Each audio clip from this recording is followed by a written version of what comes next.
Okay, everybody, let's get started with the Nantucket Conservation Commission meeting for February 20th, 2019. We are recording, so if you're recording, please let us know. And if you could silence your cell phones, it'd be highly appreciated. First, we're going to start with public comment for items not being heard tonight. Any comments? No comments? Excellent. So we're going to head into the notices of intent. We have a bunch of continuances. Mary D. Starr, 19 East Creek Road, continued till March 20th. Gregory Race, 19 East Creek Road, continued till March 20th. Town of Nantucket, 4 Bathing Beach Road, continued till March 6th. BSS Hummock Pond LLC, 289 Hummock Ponds, continued till March 6th. SB Norwell LLC, 104 111 Washington Street, continued to March 6th. 21 Crooked Lane LLC, 1 Westchester, continued till March 6th. And in amended orders and conditions, Nantucket Island Land Bank, 63 Nantucket Road, formerly 21 Crooked Lane, continued till March 6th. Pardon? That's the Nantucket Island. Oh, did I miss one? Yeah. I did. Oh, I skipped over so many continuances. My pardon. Las Femme, 20 Wakuit Road is continued till March 20th. Okay, so if anybody's here for any of those items and would like to make any comments, okay. So we are going to start with Hither Creek Boatyard, 20 North Cambridge Street.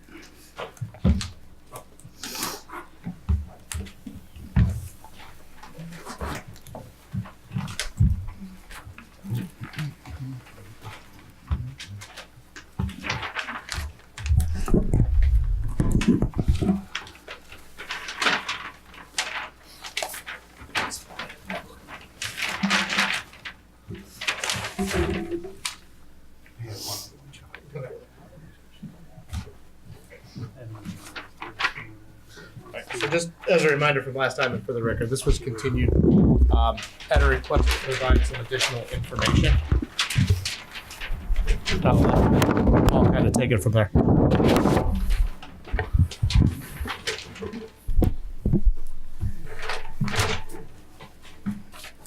Thank you. For the record, Paul Santos with Nantucket Surveyors representing the applicant, Hither Creek Boatyard, Inc., which is doing business as Nantucket Marine. With me tonight is 2 principals of the boatyard, Captain Slattery and Chris Shannon. Chloe Hawkins is also here, who prepared some supplemental environmental information that was submitted with the LEC letter that was submitted prior to the last meeting. Sarah Alger, representing the applicant, is feeling a little bit under the weather, but she's going to be here shortly. She has told me to forge ahead. So just to bring you up to date, this is a continuation of a notice of intent filed for the application to put 11 seasonal floats within Hither Creek. These are located on the north side of the creek. I believe this is, I think, our second or third hearing on the matter. Since the last meeting, there's been some supplemental issue information filed. One was a letter from Sheila Lucy, Nantucket Harbor Master, opining on navigational component of the plan. It's a brief letter, so I'll read it. 1/3/2019, directed to the Conservation Commission. I've reviewed the proposal from Nantucket Marine. The project poses no navigational hazards. I have no concern for marine safety and safe navigation in this area due to the project. Also, a submittal was made on behalf of Peter Bordis and David Billings by Dan Bailey, who is the attorney representing those abutters. And it was a letter that spoke specifically to the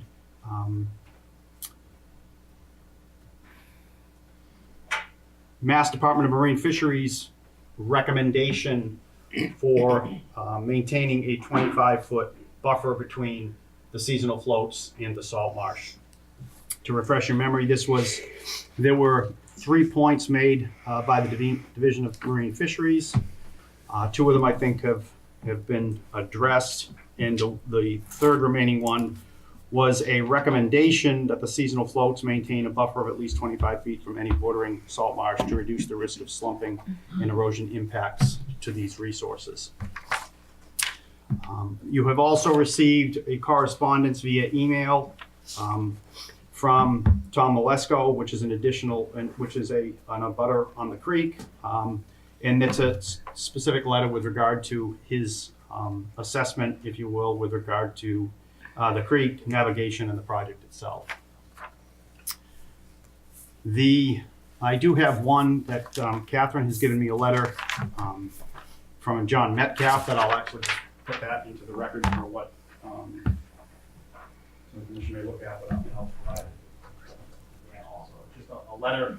Again, it's a letter in support of the application with regard to navigation, the creek, and so forth.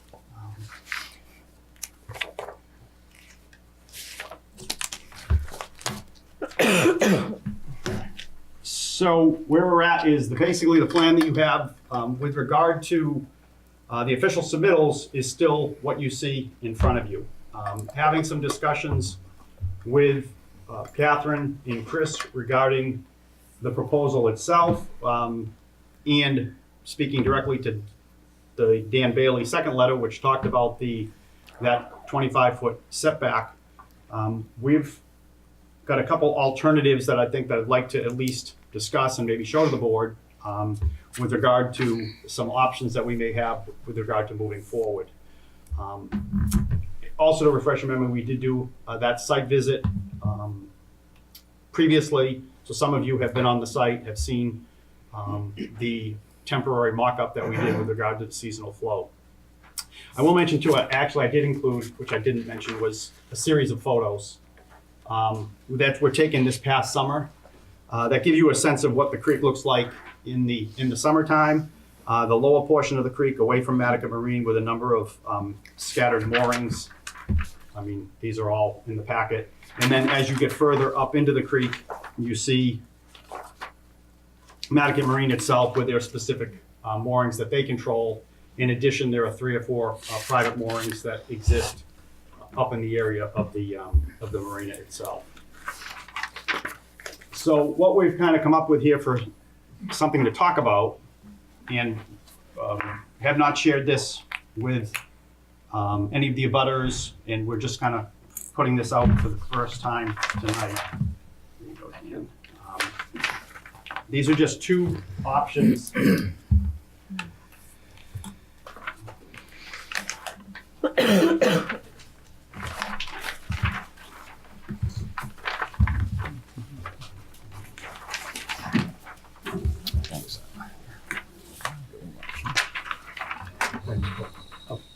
I should have another.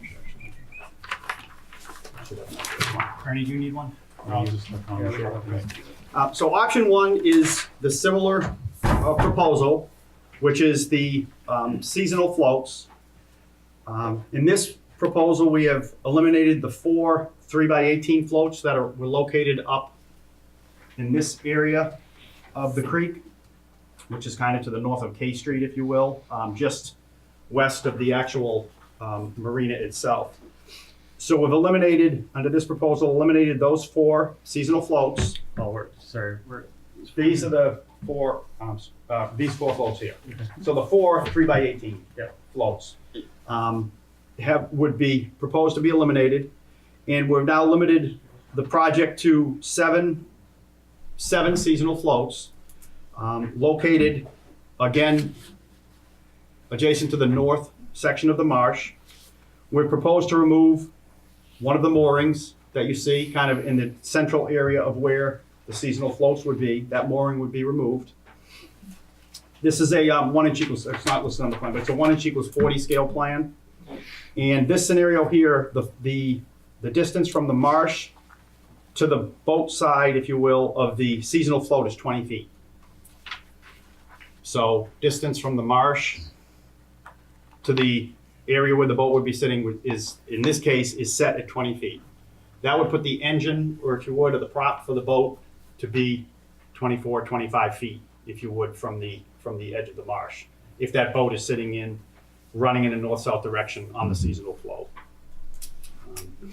So that's option one, which is a basically same project, downsizing by 4 floats, increasing the marsh setback, and eliminating one of the moorings, or the central mooring, if you will, just north of the Bordas dock within the creek. Option two would be to go back to a similar proposal to the 11. Remember, we had an approval for an 11 fixed pier, if you will, expansion of the marina itself. The existing slips, there are 60 existing slips within the boatyard. We were adding 11 more. In that proposal, it was a connected dock to the existing marina, in which you see that's highlighted in yellow. That's the previous footprint, which is highlighted in yellow. That we obtained a order of conditions for that project from you. We were in the process of the Chapter 91 review.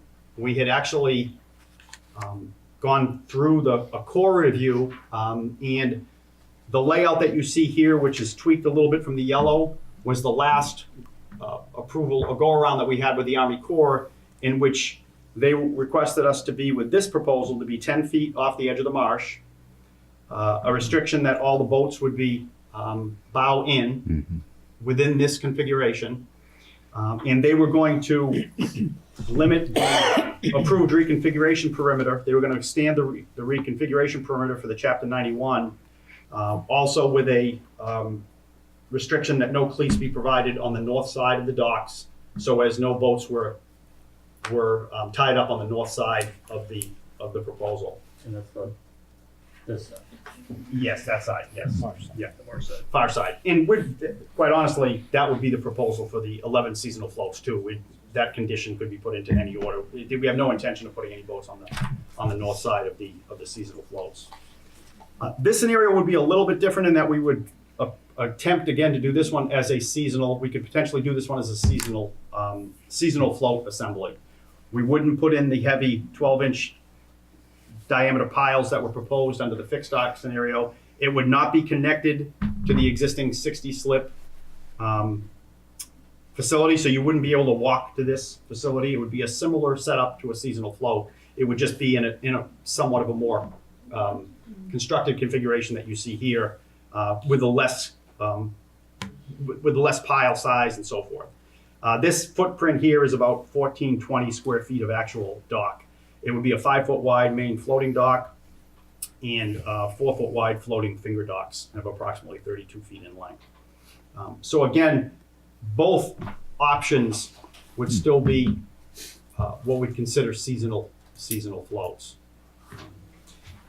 Option one obviously is closer to what we are currently proposing, albeit somewhat scaled back, and we believe an attempt to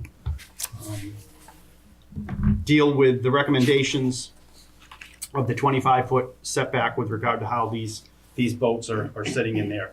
And if we go back to the LEC report, there was some direct discussion with regard to the seasonal floats, that they would provide some wave attenuation, if you will. They do provide a buffer to that north side of the marsh. We do not feel where the way the tides are in this area that you're going to get a lot of wash or degradation for the salt marsh from the floats themselves, and the boats themselves are now running parallel to the marsh.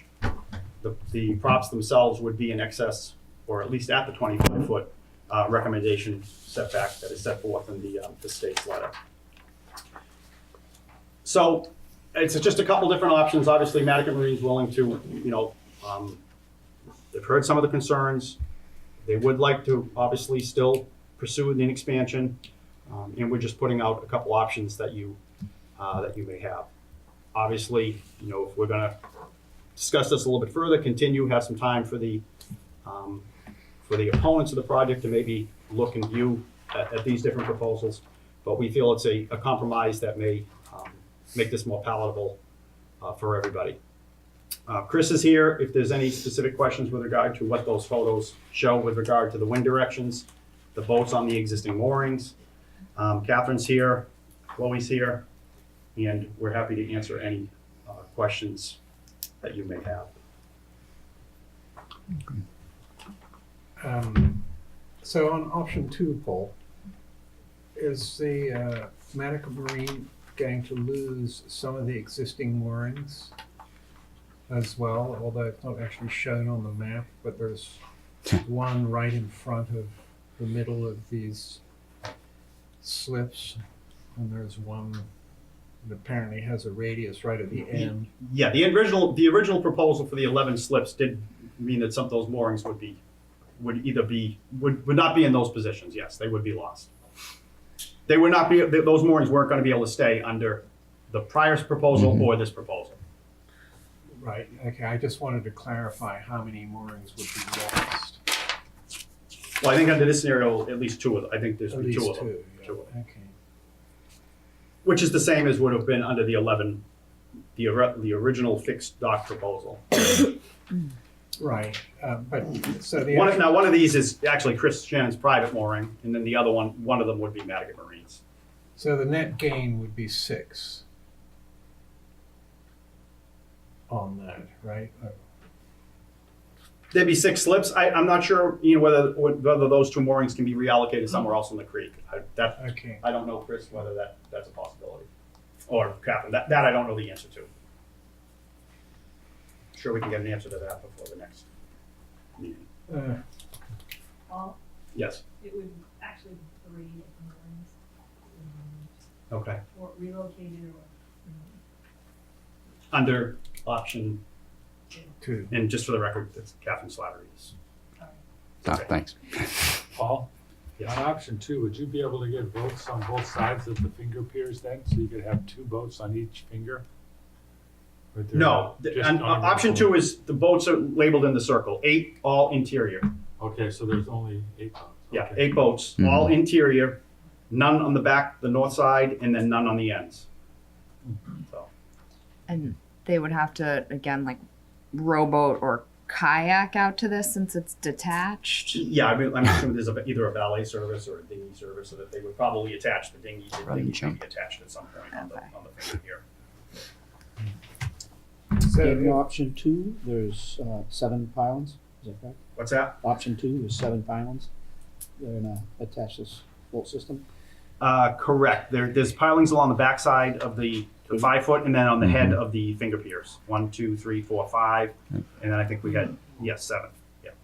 And they'll stay all year, the pylons. No, that under this scenario, we potentially would be looking Maybe. at this potentially too as a seasonal float option too, and not going with the heavy 12-inch diameter fiberglass piles, and potentially looking at this one under a seasonal float option also. so, correct me if I'm wrong, but by mooring them bow in, is there going to be a greater length between the prop and the bottom of the creek than in option 1? On option 1, it's harder to determine from the contour lines what really we're looking at. I noticed that on option 2, the contour lines are more sort of defined. Yeah. Well, the creek itself, and I'm going to ask Chris to correct me if I'm wrong, but the tide fluctuation there is approximately 2.5. You want me to come up here so I can answer? No, Sure. please, and give your name too. Chris. Approximately 2.5 feet. Remember, the draft on these boats is, less than 6 inches, I believe. So. Chris Shannon from Nantucket Marine, General Manager. So to address option 1 and option 2, so yes, bow in, the props will be centered, more towards the center of the creek. So that's going to give you, I'd say, probably in excess of 35 feet off the marsh from where the prop would be, as if it were parallel to the marsh. Right, All right. right. And I assume the creek is deeper than if we're talking about option 1, where the. It is, but it props falls would off be- pretty. You'd be Okay. surprised at how deep it is up to the edge of the marsh right there. But yes, it is. I'd say maybe a foot deeper, not much, but I mean there's still 5-6 feet there at the inland water. Got you, thank you. So Chris, as far as a potential, option 2 seems to be much less likely to have any prop wash going into the marsh, correct? Because you're nosing Correct. in all yep. So everything is nosed in option 2. Yeah. The thing about option 2 is, as you all realize, that yellow highlighted area, that was already approved. I mean, Mm-hmm. so, I mean, this is all, we're just reiterating what was approved already, and so that's the least amount of impact is Yeah. option 2. Right, Right. I can see that. And it really keeps it contained to the sort of head of the Right. Right. Right. creek. Less impact on scenic views, I would Mhm. think. Less Yeah. Less sprawl. Yeah. Sprawl. Sprawl. And the fact that it's Inevitable. going to be seasonal. This That's seems, an I added mean, from a bonus. practical standpoint, option 2, it seems more serviceable to you guys. It's, all around, I think it's the best option, I mean, quite honestly. From a little I know about this sort of thing, I would tend to agree, just from what I, Yeah. mainly just because it's tight. Again, you're not going to have it spread way out. Mhm. You guys can see better from the marina what's going on.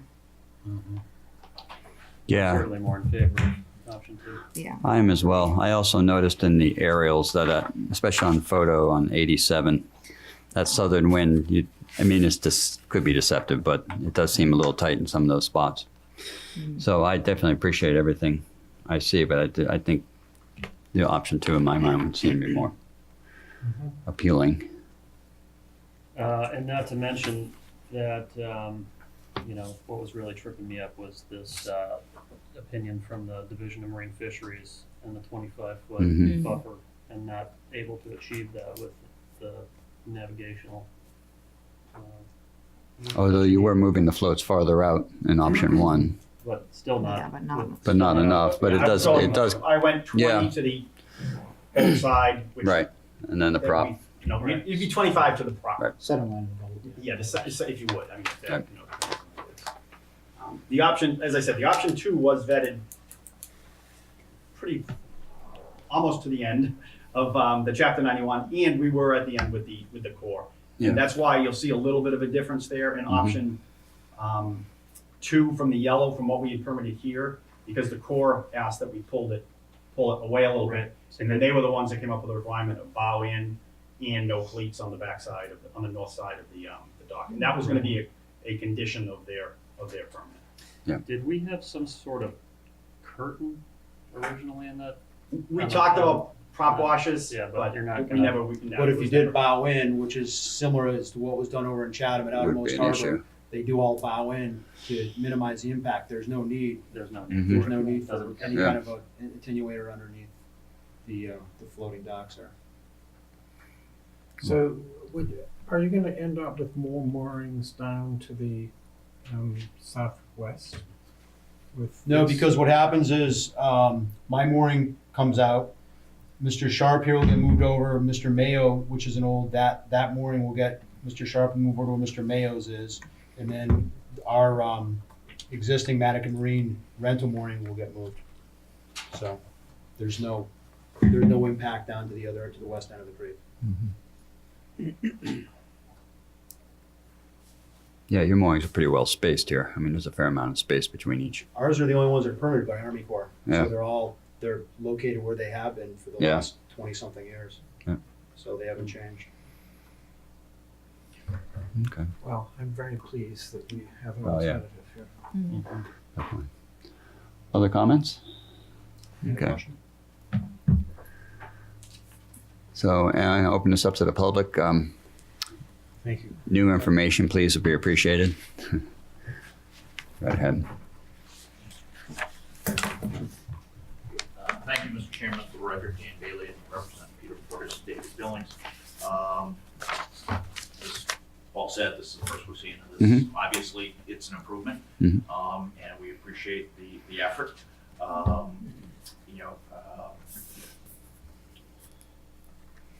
I was going to comment on the 25 feet, but they're certainly moving in the right direction there.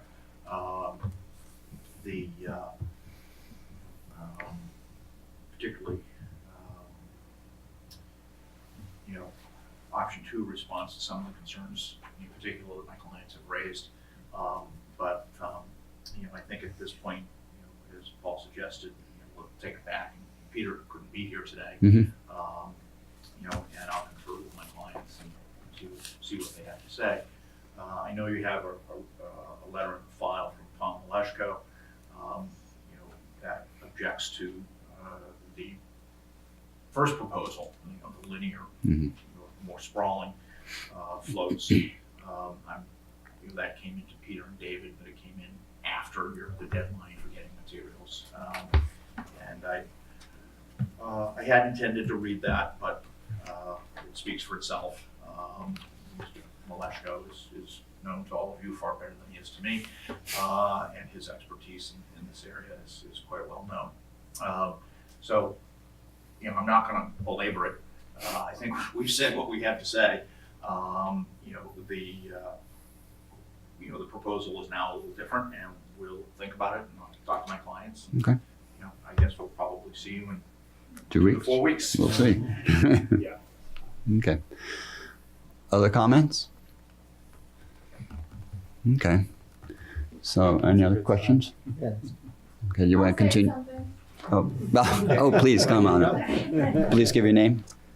I'm Chloe Coggins. I am a year-round resident of Nantucket, and I am an environmental specialist for Nantucket Marine.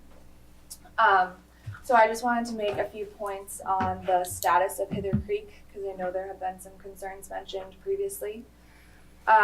So I just wanted to point out that the Massachusetts Estuary Project, which is posted on the town website, they stated that in 1951, Hither Creek had a plethora of eelgrass. And then in 1995, there was hardly any eelgrass left. And then in 2001, the Mass DEP eelgrass survey found no eelgrass, and we haven't seen any since. So with that being said, the science states that nitrogen is our biggest contributor to that. And the controllable nitrogen sources that are going into Hither Creek, it's 58% septic systems, 24% landfill, 10% fertilizer, and 8% stormwater runoff. So the MEP says that in order for Hither Creek to come back to having eelgrass restored, we need to remove 100% of the nitrogen coming from septic systems. So I feel that our biggest issue here is nitrogen and controlling it and removing that. And in order to do that, we need to be put onto town sewer. And I also wanted to make a note that there's a big issue with that people are concerned about erosion of the marsh. And I would like to point out that along Hither Creek and where the floats were going to go, there's a large population of ribbed mussels. And the rib mussels create like a stable marsh bank, and they also provide fertilizer within the cordgrass to grow faster that way. And honestly, if Nantucket Marine felt that they were doing anything that was negatively impacting the creek in any way, they would either find a solution, which I think we may have, or just stop the whole situation. So yeah, here it is. And I wrote the benthic report, which I think you guys all have. We do. Okay. Thanks. All Cool. right, thank you very much. Thanks. Okay. So if there are no more questions, would you like to continue for? I would actually, just due to scheduling, we would like to continue if we could for 4 weeks. 4 weeks? Yep, So maybe to the not 20th. the next, but the following. Okay. We could, we continue to then, and we'll March 20th. go from there. March 20th. Thanks, Paul. Thank you very much, Paul. We'll say as a note too on the septic system issue, the Board of Health is enacting a mandatory as of, I think, June or July of this year, as they did in the Howard watershed, mandatory upgrade to IA systems, for all septic systems within Nantucket. Oof. Good. Wow. It's the same, Step in the right direction. and I think that takes effect in June of this year. June 1st. So we're not seeing a septic line running out there anytime soon. Probably see a run. Yeah. Oh, I'm sure they're gonna be all excited. Okay. So, very good. That's a much Where's the next one? Okay, everybody. So now Town of Nantucket, F Street. Oh, yeah. All grease.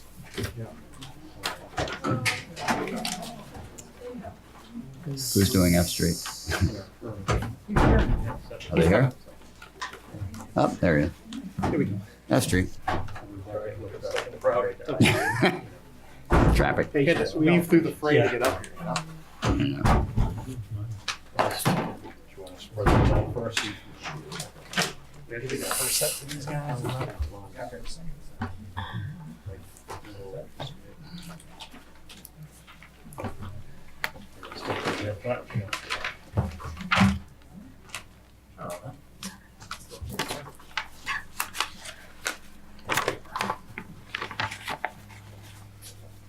Good evening. For the record, David Smith from GZA.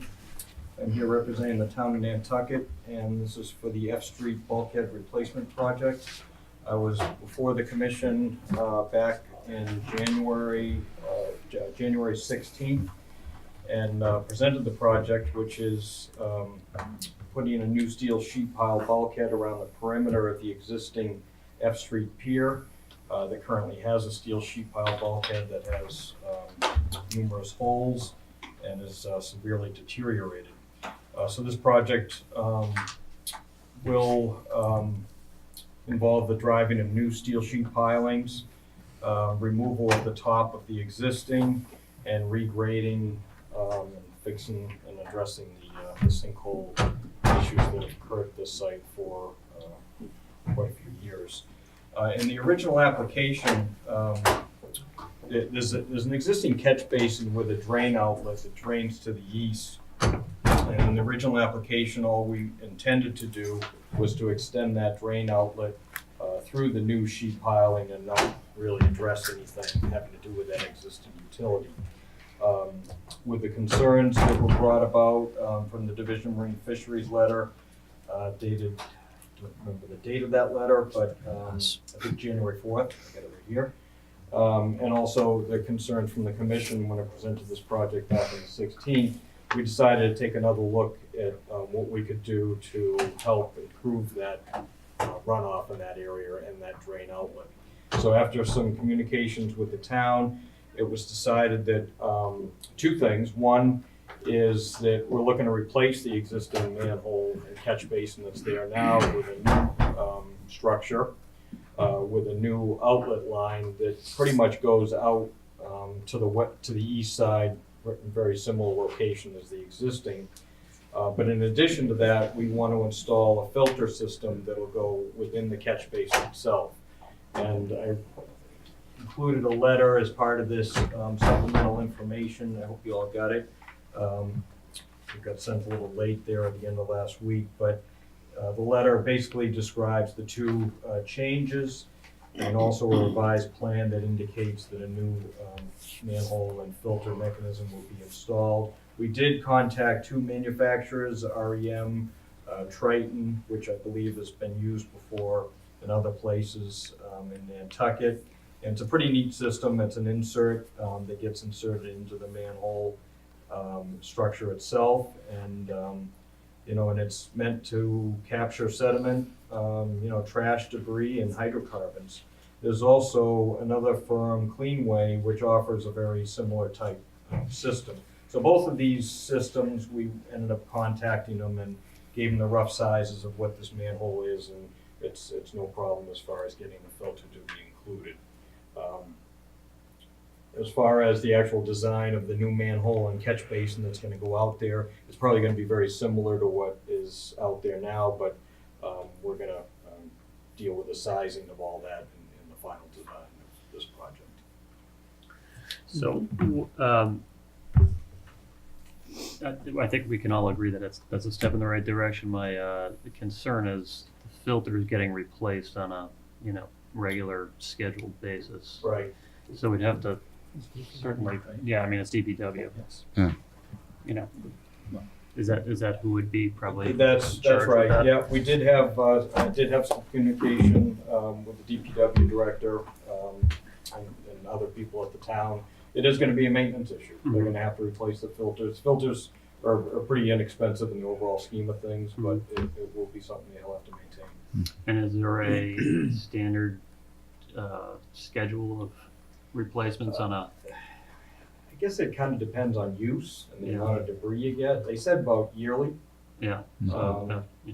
Each of the manufacturers, indicated that, but obviously the more that filter is being used, the more maintenance is gonna be required. Mm-hmm.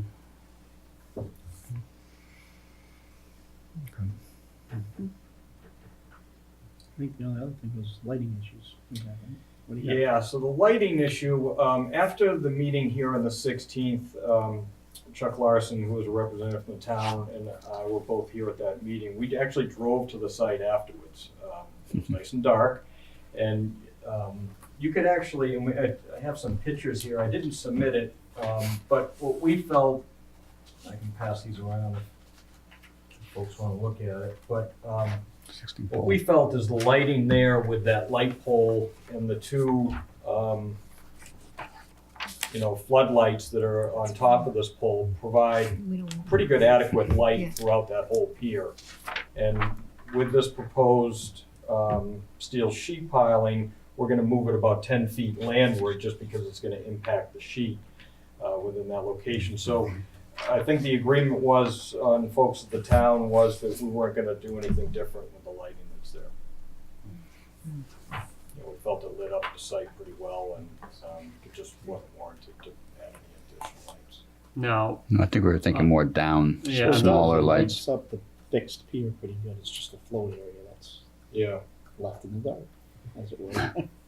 is there, so But the way that we were sort of heading with this was a more of a downward facing light Right. that provided for safety, but didn't have such a wash over the wetland, which is sort of protected Sure. our interests. Yep.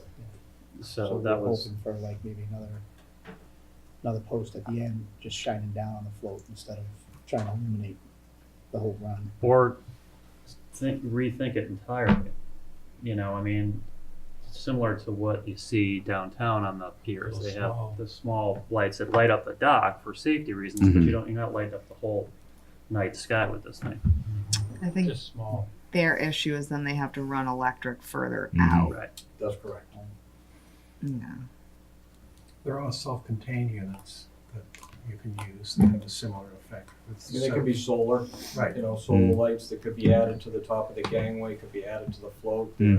There's, hockey puck style lights that can be used for lighting. I think that stuff could easily be added in afterwards, but to create a whole new light fixture and a downward light and bollards, that wasn't something that the town wanted to include in this project.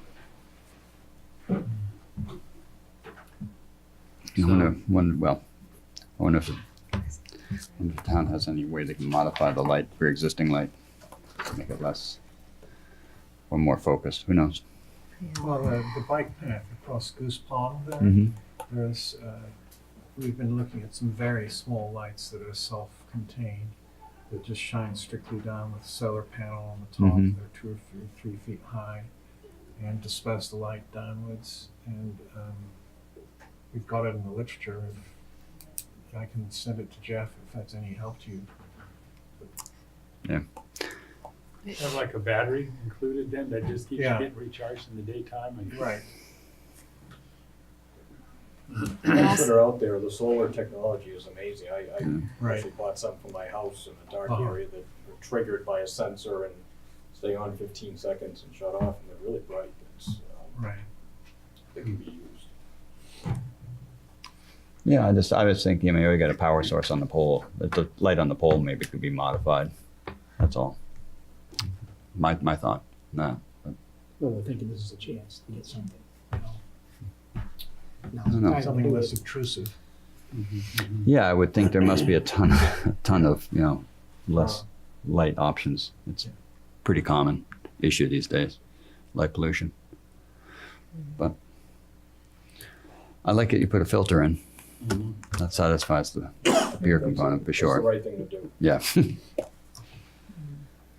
Could we just condition the lighting, or would it be better to see a plan probably? Yeah, you would something through the office maybe or something.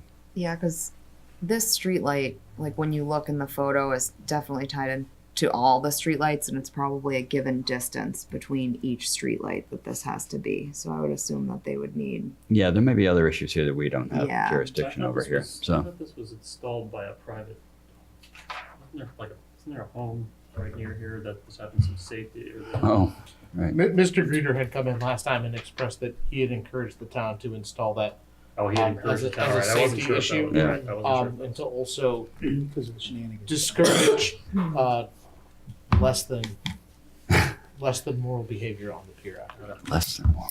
Mr. Reader actually met us at the site after the meeting. We all walked down here, but, you know, this float and gangway is not part of this project per se. I mean, we are removing the gangway and the connection, putting the new steel sheet piling in. But, you know, as far as anything having to do with this, we weren't touching that. So, I mean, the lights do fairly well shine up, you know, the whole length of the pier. You know, is it less light down here? Yeah. I mean, further out you go. But certainly this area here, which is a project, is sufficiently lit. So is there maybe I see Corey Gamble in the audience. Corey, can you come up and speak to any potential safety advantages to the lighting as it is now? You know, if you're coming in at night. From a voter standpoint? Yeah. You want to come up and No, I state your name, please? Sorry. Corey Campbell. Thank you.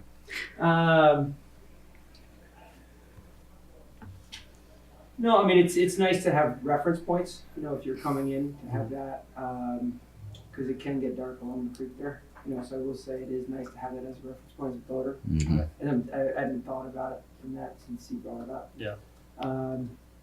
That's probably it, because the creek is very dark, you know, from a voting perspective. Right. And it does get difficult on a dark night, just with all the moorings, Right. to find your line and stay on it, so that is Potential, helpful. just- Right, you bring that up. If it were from if it was solar. Well, the idea that we had sort of was to get rid of this and have, you know, similar to what you have downtown on the docks, where you have these lights that are mounted on the what do you call them, the pilings. Yeah, and then that would make no effect on voters because it wouldn't be triggered. Right, it'd be safe walking on the dock, but it might not add any kind of safety measure to actually docking on the dock at night. Yeah, that's a very good point. I mean, the way it is now, it is helpful. Okay. And especially, I don't run my boats out of there, but a lot of guys do in the early morning. Yeah. And it's, you know, it makes it nice for bringing their boat up. Okay. Good, thanks. I like it, putting members of the audience on the spot. I know. Anyway, that's just consideration. Keeps everyone. Well, do we want to put a stipulate? Well, we can talk about this in orders, but I think if you're gonna talk about it, we should discuss it as part of the Mm-hmm. open hearing yeah. before you close the hearing and then Okay. change something. But I don't think they're really proposing any change to the lighting. So Right. No, That's fine. really not. Exactly. I mean, there was certainly in discussions after the January 16th hearing about other things like signage, receptacles for fishing line, things like that, you know, are not necessarily part of this project, but it's things that people would like to have included in this area. I don't really see, you know, signage being really a wetlands issue, nor, you know, no offense, but the lighting is really not a wetlands issue either. And I think some of these things can certainly be addressed through the town, you know, people who manage this area as kind of a, you know, a side thing as part of this project. But I don't, you know, there was a conversation going, but to get all those things addressed in as part of this application, it wasn't, nothing was decided on that aspect. It was really concentrated on the drainage issue and the filter. Well, lighting, normally we look at it as being a habitat issue. Yeah. But I can't say that I have any knowledge about whether it would affect the habitat. Personally, I don't know. Yeah, since it's existing. Right. So, Yeah. I mean, it'd be nice to see that pole modified. I mean, it is being moved. You said, right, 10 feet. So, Right. if they maybe could upgrade the lighting fixture, maybe to something a little more. I mean, you could certainly have a finding in an order that says something similar to, you know, the commission finds that lighting being directed away from resource areas or looking at alternative technologies to provide better lighting for this area would be encouraged Right. the applicant to pursue. You could certainly put that in the order, and then I think the message is. Yeah, I think that might be the simplest thing to do, because I don't have no options. But, okay. Other concerns, thoughts? Okay. Any comments from the public? Oh.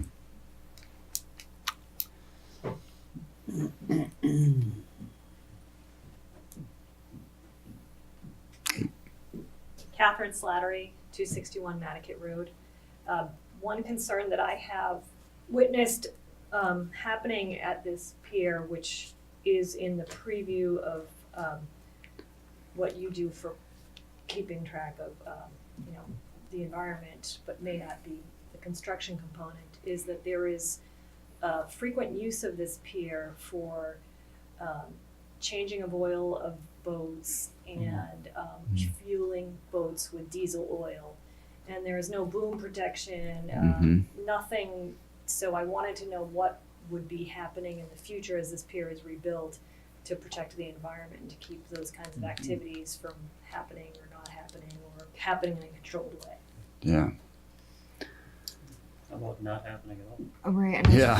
It seems like Should be hard to prohibited. imagine it's legal to change the oil over the water. So- Yeah. part of it's unfortunately in catching and reporting. Exactly. You know, if you notice That's the someone take a policing. picture and I mean, certainly some signage Right. Yeah. would maybe be. Signage, I just think. But, I mean, we could put it in the order, like, Yeah. such and such is not allowed. I mean, you can certainly put a condition that no refueling or, oil changes of a boat is permitted by the order. So where would one refuel otherwise? At the At the marines. marina. Yeah, they're buying fuel, bringing jerry jugs down on dock. Or if you're hauling your Yeah, boat, no, I you do got- it I in get your that. driveway So and is then, there or whatever, would they- before you put it in the water or something. Would they be going Nantucket Marine? Would they have to go all the way around? Can they downtown? get it? No. Madigan Marine does have a They have a fuel. fueling facility. Yeah. What about the yacht club? Will they do? That's a long way away. I'm just saying. So the closest fueling station is at Madigan Marine. They have Yeah. a publicly Because available. I don't see how we could Yeah. permit fueling on this without opening it up to potential spills, right? Right, as soon as Yeah, you, it shouldn't happen. I suppose we Well, could condition it yeah. to have a sign. yeah, But, I remember as a kid being in Paris where it said the force d'arracher everywhere, do not spit. And I remember how effective that was. yeah, and even if you put a boom out, you had required a boom, you got to have someone that would Well, it needs know how to handle it, and you'd have to have someone that would police it, and, yeah, There's nothing there to, unrealistic. Better just. deal with the spill. No. Yeah, we don't allow it. I mean, if it's a concern, Yeah. I think it's easy enough to condition to not permit that activity. Yeah, I think easy enough. Fine. Signage, yeah. Sure. Okay. Okay, other concerns from the public? No? Oh, yeah.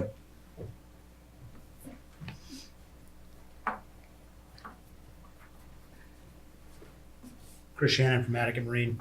I agree with the storm filters. We use the same system as you was talking about, the Tritons, and they work really well. Yeah. And it's the amount of sediment.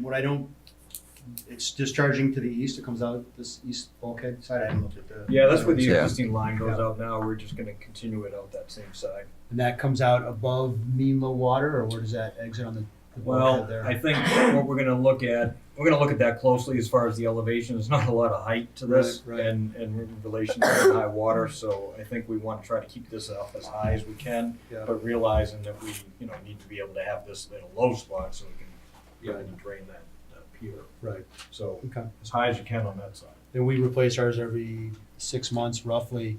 And I just didn't know with the pitch and this whole sheet running down to this area here and with the activities that occur down there, I didn't know if there's any kind of stormwater because we have to do quarterly stormwater reporting to Mhm. EPA and everything else. So I just didn't know if that was going to be in effect or how they're going to monitor that, especially with what's happening down there. Yeah. Currently, as you know, this gets used heavily for transporting a lot of goods back and forth to Tuckernuck, and there's potential, but anyways, but the filters work well for sediment. That's all I have. Thank you. Thank you. Thanks, Chris. So Jeff, can we like require those filters be changed then, or report on that? Since Yeah. it's DPW doing it. I think the easiest way would be to probably set up the first year and be a little cautious that getting at least a report of I would probably say at a minimum, kind of a quarterly inspection, and then anticipating that they're getting replaced every 6 months. Okay. But if you just do it quarterly, every 3 months, you're gonna get a report of condition and just have probably a photo component, kind of ensures that people are out there and just random.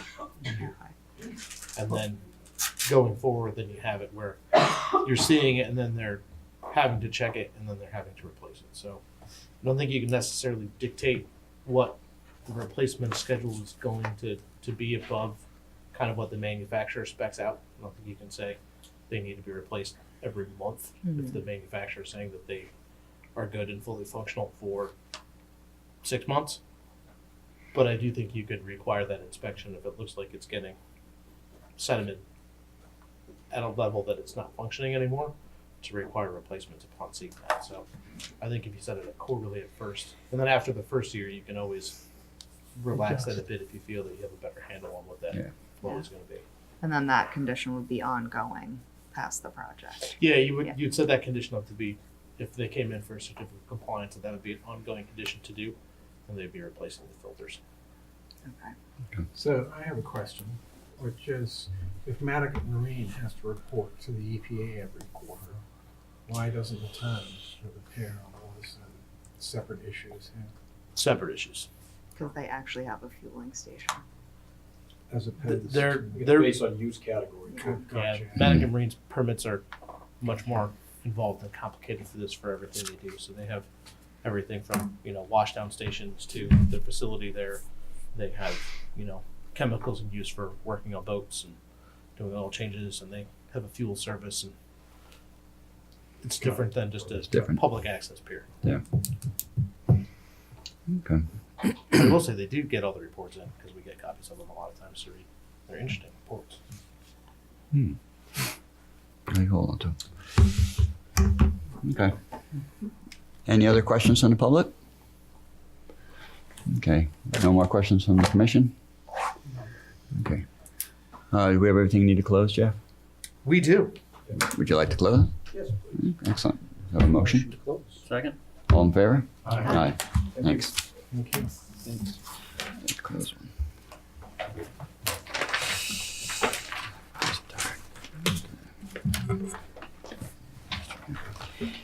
Eel Point Nominee Trust, 189 Eel Point Road.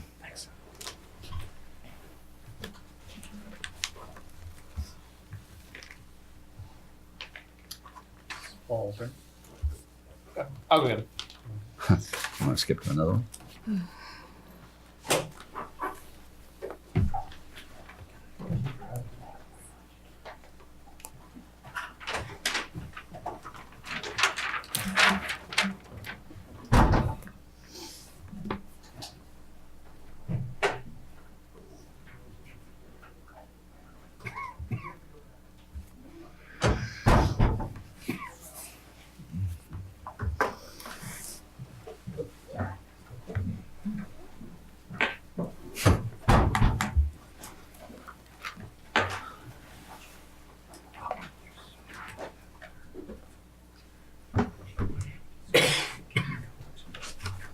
Okay, sorry.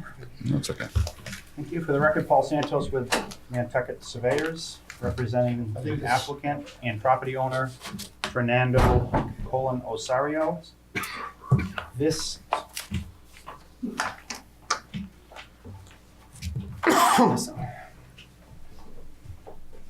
I'll go by memory here. This is an application for a piece of notice of intent for property at 189 Eel Point Road. To refresh your memory, this is a site that was developed in the early 80s, mid 80s. There was an existing superseding order of conditions and an existing order of conditions under the local bylaw in which the property was bought at foreclosure. The owner was unaware that they existed, and what we're trying to do now is come in, do some remediation work with the ultimate goal of obtaining a certificate of compliance for both the superseding order, the order, and then this subsequent new order of conditions. We discussed the mitigation at the last meeting, which involved the restoration of the removal of the bocce court that was built in the old traveled way. And then the discussion was, in that time, leaving the deck in place, but extending the mitigation area and a line parallel to in line with the deck and expanding out the restoration area of that existing lawn area. So what you have in front of you is a plan, which is a mitigation plan and also depicts what the proposed plantings would be. You have the red area, which is approximately 850 square feet, would be vegetated with essentially wetland plants, if you will. The green area would be planted with upland shrubs and so forth. That total area is approximately 2,130 square feet. We would leave an existing path area, footpath, small 2 to 3 foot wide footpath, down to the existing footpath that is on the property that traverses the site and goes out to the harbor itself. So that would restore the area, complete area within the 25, and then it would also restore a portion of the area within the 50-foot no build. I did submit with the plan also a waiver request to the extent necessary to validate that existing deck that is within the 50-foot setback, and also for the work that would occur within the 25 with regard to the restoration work. I will say that Jeff did review the plantings and made a couple of corrections to, I think, 2 or 3 of the plantings. Jeff, do you have what those? Yeah, so just really quickly for people looking at the list, the black grass that we have there up in the upper portion, the last plant in the BVW restoration area, we don't have Juncus romanarius. I can't even say it. Romanarius on Nantucket. The black grass that we have is Juncus gerardii, is our native salt marsh blackgrass species. So kind of sub that in. And then the other two, the first one is just a spelling error. Northern Bayberry's scientific name is not Marilla pennsylvanica, it's Myrica pennsylvanica. And then we don't have southern arrowwood, the viburnum. I can't even say it, so I messed it up. Recognitum, we have viburnum dentatum, which is just the regular arrowwood. So our recommendation is to switch those out. The other things are all found on Nantucket. Are all here. So we will make those edits to the plan and submit that to staff.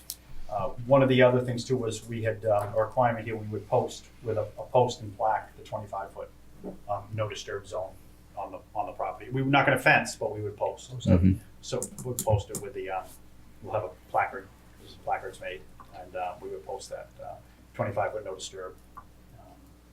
A height that dogs can use? What's that? A height that dogs can use? Oh. And that is that is the application. The intent would be to, now with the valid order conditions, do the restoration work, and then come back in and seek to clean the property up title-wise and get rid of the order, the superseding order, the order, and then the current order conditions. Happy to answer any questions that you may have. We did, as I said, we did continue after the last meeting, after some discussion on what the expanse of the restoration area should be. Yeah. My only question, because you're keeping this like footpath, right, going Yes. through, what material is that made of? Well, this area here is like a Belgian block up to that point. Okay. But if you see fit to just return that to a natural footpath, I mean, that was a footpath that went to the bocce court, is where essentially where it went. So, I mean, that Belgian block could easily be pulled up and just be left as a footpath. You're gonna have restoration area on either side. This is a pretty substantial shrub growth here. So we're gonna restore in a line this way. I mean, I guess quite honestly, it wouldn't make sense to take up the block. You've got all this restoration area and get rid of it. We'll take the Belgian block out, but we'll just leave it as a footpath. Right. Yeah. That's what I figured. So Awesome. the grade wise, it's not gonna change. It's just gonna take up the block. So. Why don't we take up the block and Yeah. seed it with the native fescue next or something? We condition that. Other concern? No, I didn't mention it, but yeah, that's fine. Other questions? Okay. Questions from the public? No, seeing not. Jeff, we have everything we need. We do. Would you like to close? Yes. Okay, you Close. have a second? But yeah, there's no national heritage. All in favor? Aye. Very good. We've had this filing for a while too, so we're Yeah. there's 30 days even if you. Even if you have. Okay, Vineyard Wind LLC, Nantucket Waters. Sorry, I'm pretty really lazy. Any questions? It seems simple enough. I'm back.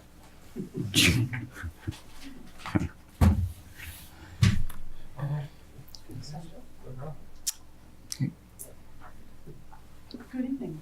For the record, Holly Carlson Johnston from Epsilon Associates. I'm here with Nate Mayo and Rachel Pachter from Vineyard Wind, as well as my colleague Jack Vaccaro from Epsilon as well. I'm sure you recall we were before you 2 weeks ago. Had a good discussion about the project. We're really here again because we were lacking 2 administrative items 2 weeks ago. One was the DEP file number, which we've received. The other was a comment letter from Natural Heritage, which is also now in the record. Yes, that came in yesterday. Perfect. Okay. But we are here to answer any other questions. So just to run over the natural heritage really quick, so it did come in yesterday, is they found that there would be no adverse effect under the Wetlands Protection Act, which is our jurisdiction. However, they are continuing through their separate MISA process independently. So that doesn't impact our proceedings here. Usually we get the letters that say no adverse impact and then no take. Mm-hmm. But they have to apply separately through MISA. So they signed off on the Wetlands Protection Act part and are ongoing with the other parts. So when you see it and go, why didn't we have to talk about that part? It's a separate process for I that. know. They've essentially signed off under Under the anything wetlands. under our purview, correct? Correct. Okay. And we're nearing the end of Natural Heritage review. I think I mentioned 2 weeks ago, we did submit a MISA checklist, and we're just sorting out the last items. What are the concerns? Roseate turns and things like that? At the landfall site itself, which is in Barnstable, on the mainland, of course, there's piping plover nesting habitat adjacent to the landfall site. So the landfall site itself is actually in the parking lot. There won't be any direct impacts to the beach or the dune nesting area there. Is there But impacts in our waters, in Nantucket waters? I'm sorry? What about in our jurisdiction, in Nantucket waters? Is there? There's rare species habitat for foraging seabirds, but we won't have any significant impact on those activities. So the final details we're working out right now is really a piping plover protection plan at the landfall site. So we're interfacing with Natural Heritage on that currently. To answer your question, I have the letter right in front of me. The 3 of the species that they do specifically call out are anywhere least roseate and common terns. But in the areas that we're talking about, it's not nesting habitat, it's foraging habitat. Mm-hmm. And then they go on to talk a little bit that there's no take to that as the work is on the bottom, and they are essentially surface fishing birds. I think it but would be it's within temporary habitat. during construction at worst, huh? What's that? Probably temporary disturbance maybe during construction if it depends Probably on have what a time bigger of year. disturbance from the boat being on the surface of the water than. Yeah, I guess there's a lot of that out there, isn't there? Although So they do tend to dive somewhat close to those boats. They get Fish curious. like them, so they're there. You see a lot of them fishing around fishing boats. So, Oh, yeah. but those were the 3 species that were specifically called out. I think the other piece of information that I know we discussed last time that probably had comments more relevant to the actual project were the comments from the Division of Marine Fisheries that we discussed at length last time, more so than this one. So, but I think we vetted that pretty thoroughly. And we're still working with DMF to nail down the exact details of the benthic habitat monitoring plan, which was included in draft form in the filing before you. And you still don't know which path this is gonna take exactly yet, right? That's right, we're maintaining both options through the Muskegon Channel area through all of the permitting.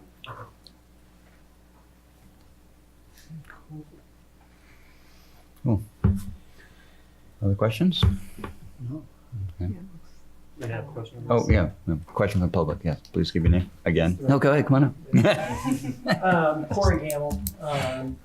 So I'm just wondering, the Muskegon, and I saw you guys mapping out Muskegon Channel last year. What's the other path that you guys are considering right now? Is it over the sandbars? It's So the western option for Muskegon Channel, so this western option here is entirely in Edgartown waters. Yeah. And it's of course much closer to the main channel. yes. So the reason we have two options through the Muskegon Channel area is due to really challenges with cable installation due to strong currents as well as some steep slopes. Okay. So we're maintaining both options and really talking with contractors about the feasibility of installation along both sides. Yeah, I mean, just so I make my money on the water as a charter fisherman, and this is an area right here where we do that shallow water that's ahead of where this is, Yep. and there's both the vineyard as well as a lot of the Nantucket, the Nantucket captains in particular spend a lot of time, July, August, fishing in this area, and this has become a center point for the black sea bass. The black sea bass have, as you probably know, in the last 3 to 4 years, have migrated north. We see a lot more now than we ever used to. And this, if you go spend any time there in July and August, this area where this path is, and I don't know how much it's going to affect it. I don't have that. I'm not trying to make huge arguments here. But this right here, you'll see piles of birds constantly being working over this area. And I don't know how much it's going to affect the flora there. So the good news is the installation schedule is spring. Yep. And the length of time for each of the cable installations, 'cause there are 2 cables going in this same corridor, is 3, maybe 4 days Great. per cable. So it's a pretty fast installation process. The actual bottom disturbance is limited to approximately a meter wide strip of seabed. Great information. Thank you very much. Thanks for your comments. Is there a lot of black sea bass off of Sconset now, off of Sankaty? There's definitely some. Yeah, they're there. I mean, I'd say the west end has benefited more. Okay. They tend to. There's just a nice habitat there that. Yeah. You kind of hold tight on. I can give you more later on if you want. Yeah, thank you. Cool. Okay, any other questions from the public? Okay. Jeff, we have everything you need? Yes, we do. Okay, would you like to close? Do you have a motion? Motion to close. Second. All in favor? Aye. Aye. Very good, thank you. Thank you so much. Thank you.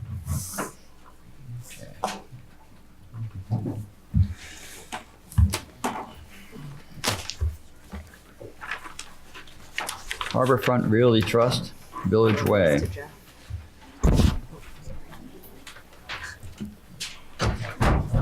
For some reason, we have one very small.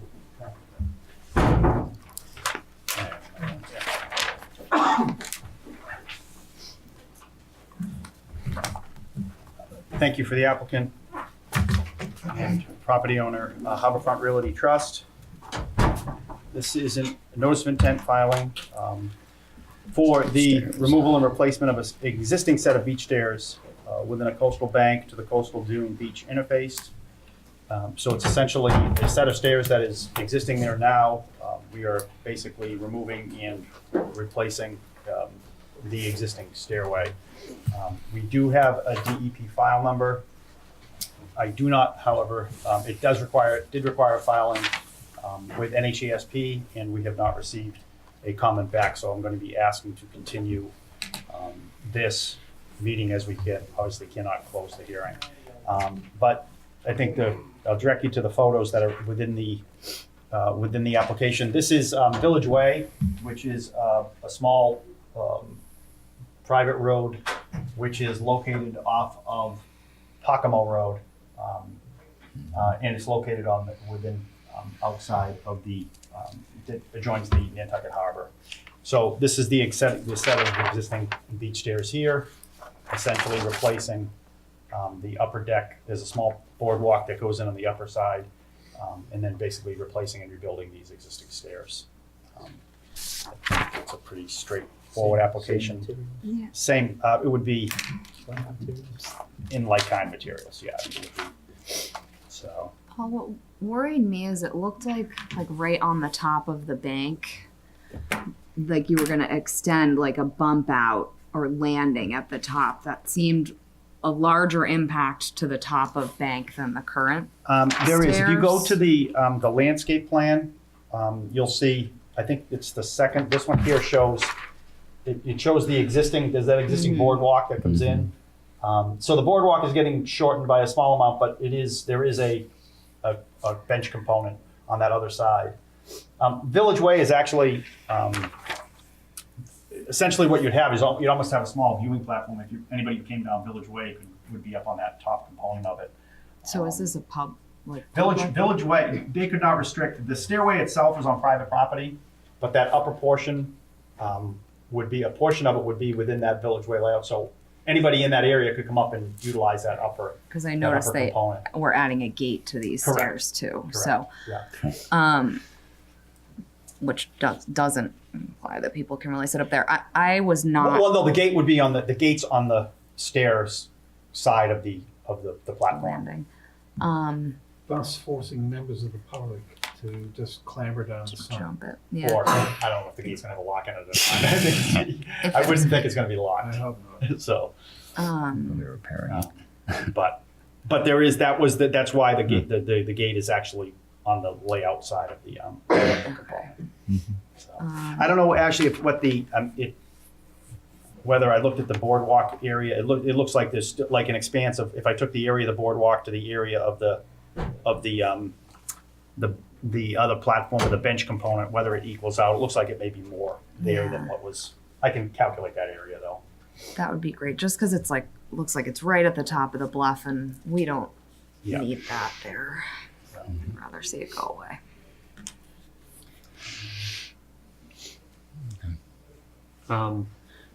Yeah, I mean, I think I'd agree with Ashley on that.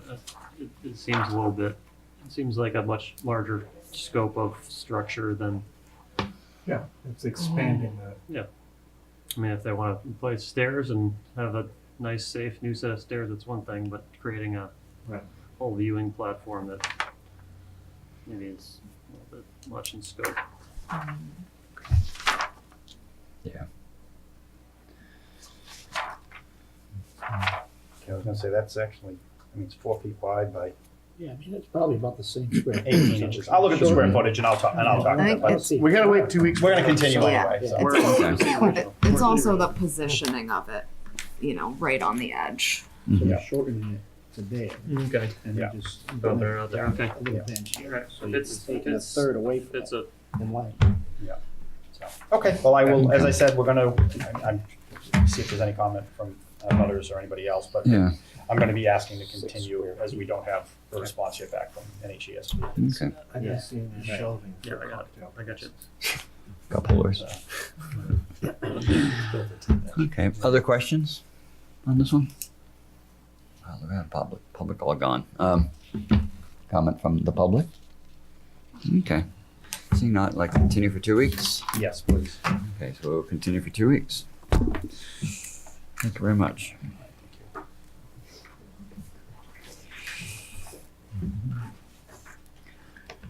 Cliff Ack Realty Trust, 93 and 96 Cliff Road.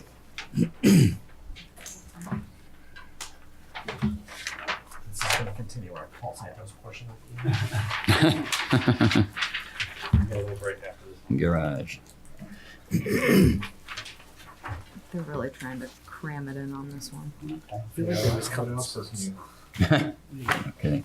Okay, thank you for the applicant, Paul Santos with Nantucket Surveyors. On behalf of the owner and applicant, Cliff ACK Realty Trust.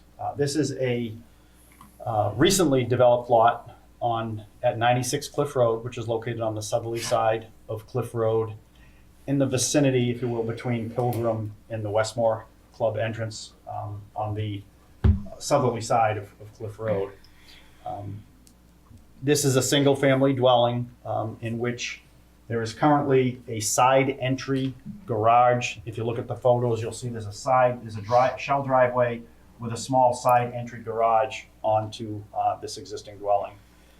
What the applicant is looking to do is essentially create a garage with a drive-through straight into the garage itself. It's a building, it would be outside the 50-foot setback, no waivers would be required, and it would be an attachment to the existing dwelling itself.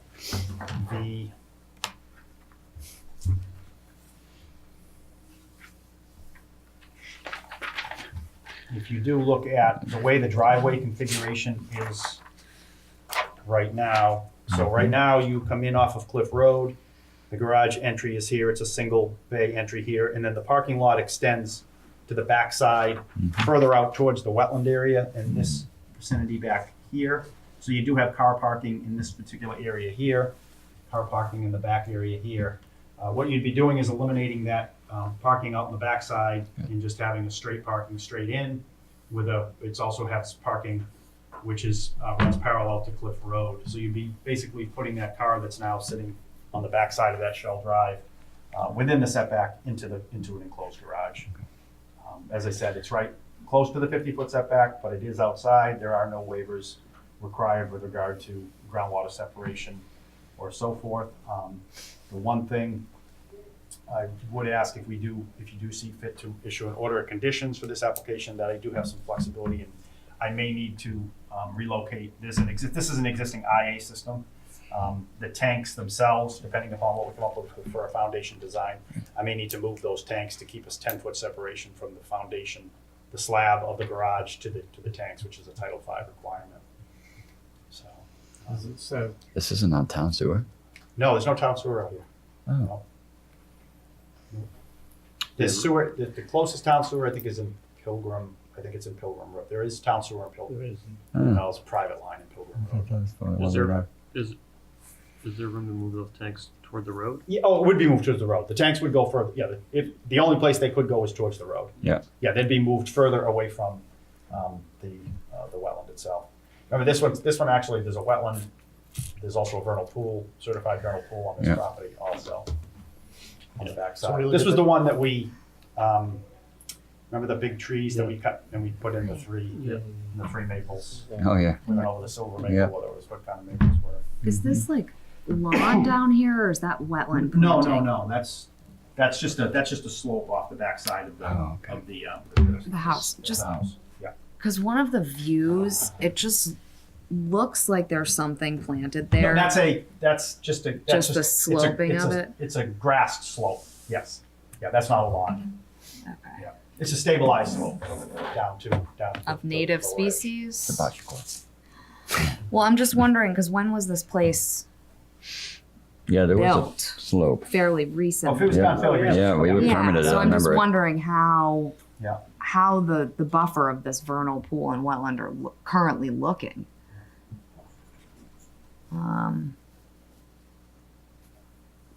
'Cause I don't know. The color on this photo just makes me feel like it's not native species growing there because it looks so different than the native surroundings.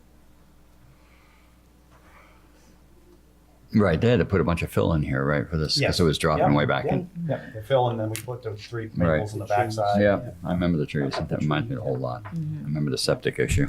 Yeah. And it's an IA septic system up on the front side. It's a Mhm. 3-bedroom, limited to 3-bedroom house. Yeah.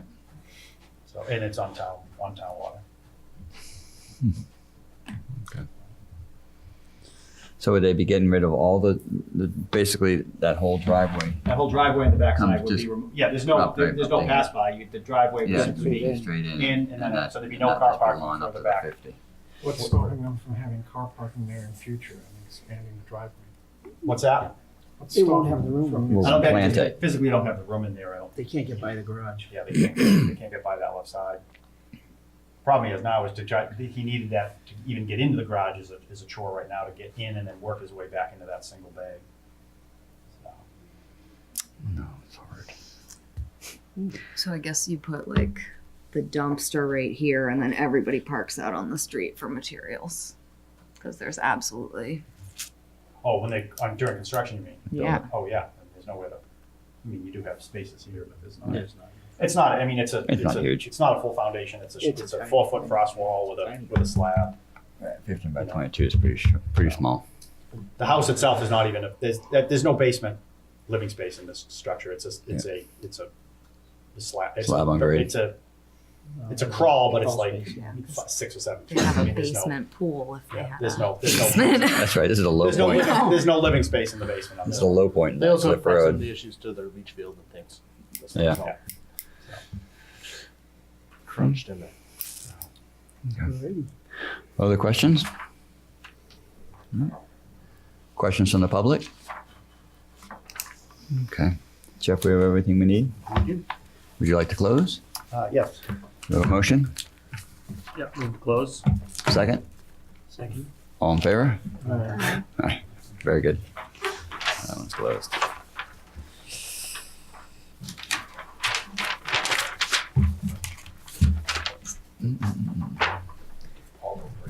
Perry Family Trust of 2015, 16 Folding Mill Road. For the applicant, R.J. Sparrow. I am before you tonight with a notice of intent for a septic upgrade project. And this is, involves work within the buffer zone to a bordering vegetated wetland. Boundary shown in blue on the plan and then shown the 100-foot buffer zone. The proposed septic system is shown in red, which consists of a Septitech processor, and then we're also proposing to use drip dispersal for the leach bed. The leaching system is within 100 feet of the wetland, necessitating a waiver, but there is essentially no real alternative. The system's being designed in maximum feasible compliance for the existing number of bedrooms that the existing system currently serves and is failed, is hydraulically failed, backed up. The existing leach trenches are the rectangles shown below the existing bed, and those will be removed entirely. There'll be a greater separation distance to groundwater along with the enhanced nutrient treatment. So the Been well through the board. radius doesn't come into play here? I'm sorry? The well radius doesn't come into play? It does, and we're more than 100 feet from the well. Oh. Yeah, It's a there's a lot of lines on the Yeah, plan, but The tanks don't have to be outside. tanks are Just the 50, leach, Right. just- tanks are 50 to a well, and leach is 100. The leach is outside the 100. Yeah. We've been through the Board of Health, who granted they similarly have a regulation of no leach bed within 100 feet. In this case, we're doing the best we can. So the Board of Health is okay with this? Yep, though they did include a condition as long as you are. Yeah. I'll say is, Roberto Santamaria actually contacted me about this when it was going through their process, Mhm. and that's kind of where the condition came from. We kind of do that vice versa, so it's a, if you're okay with it, we're okay with it. We're okay with it first, and they can be okay with it, but we both kind of agreed that there's no spot that's a more Right. compliant space than that space. Yeah. And they had to get all kinds of waivers for this report health too, so. Okay. Other questions? Seems like a good upgrade. This is best we can do here. Yeah. Questions from the public? Yep. Thanks, Mr. Chairman. Emily Molden for the Nantucket Land Council. I don't have a problem with the upgrade. The IA technology is great to put in here. I just was kind of curious. At one point in time, I remember the commission used to require in instances when these systems were being put in within 100 feet of a wetland that the regular testing of the system, that data also be submitted to the commission, and I just wasn't sure if that's still something that's done. Yeah, we still usually include that You do? most of the Okay. time. All right. curious. Okay. We have everything we need, Jeff? We do. Would you like to close? Yes, please. Move to close. Second. All in favor?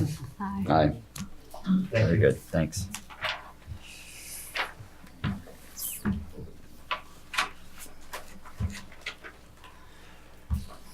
Jemison, 195C Hummock Pond Road.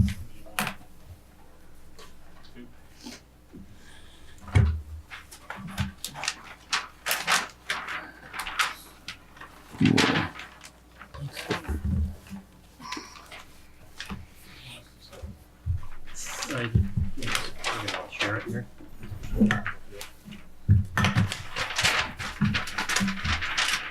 Evening, Dean Lloyd, site design engineering for the applicant, Jemison's. So we're here before you tonight, looking for approval for a pool and a patio inside of a buffer zone.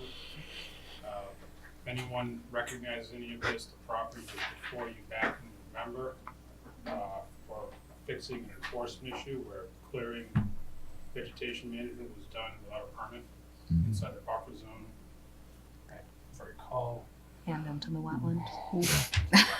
yeah, so I wanted to point out to the right spot where that was. So what you're looking at in this plan, you see the hatched area on the bottom of the plan here. This is the restoration area.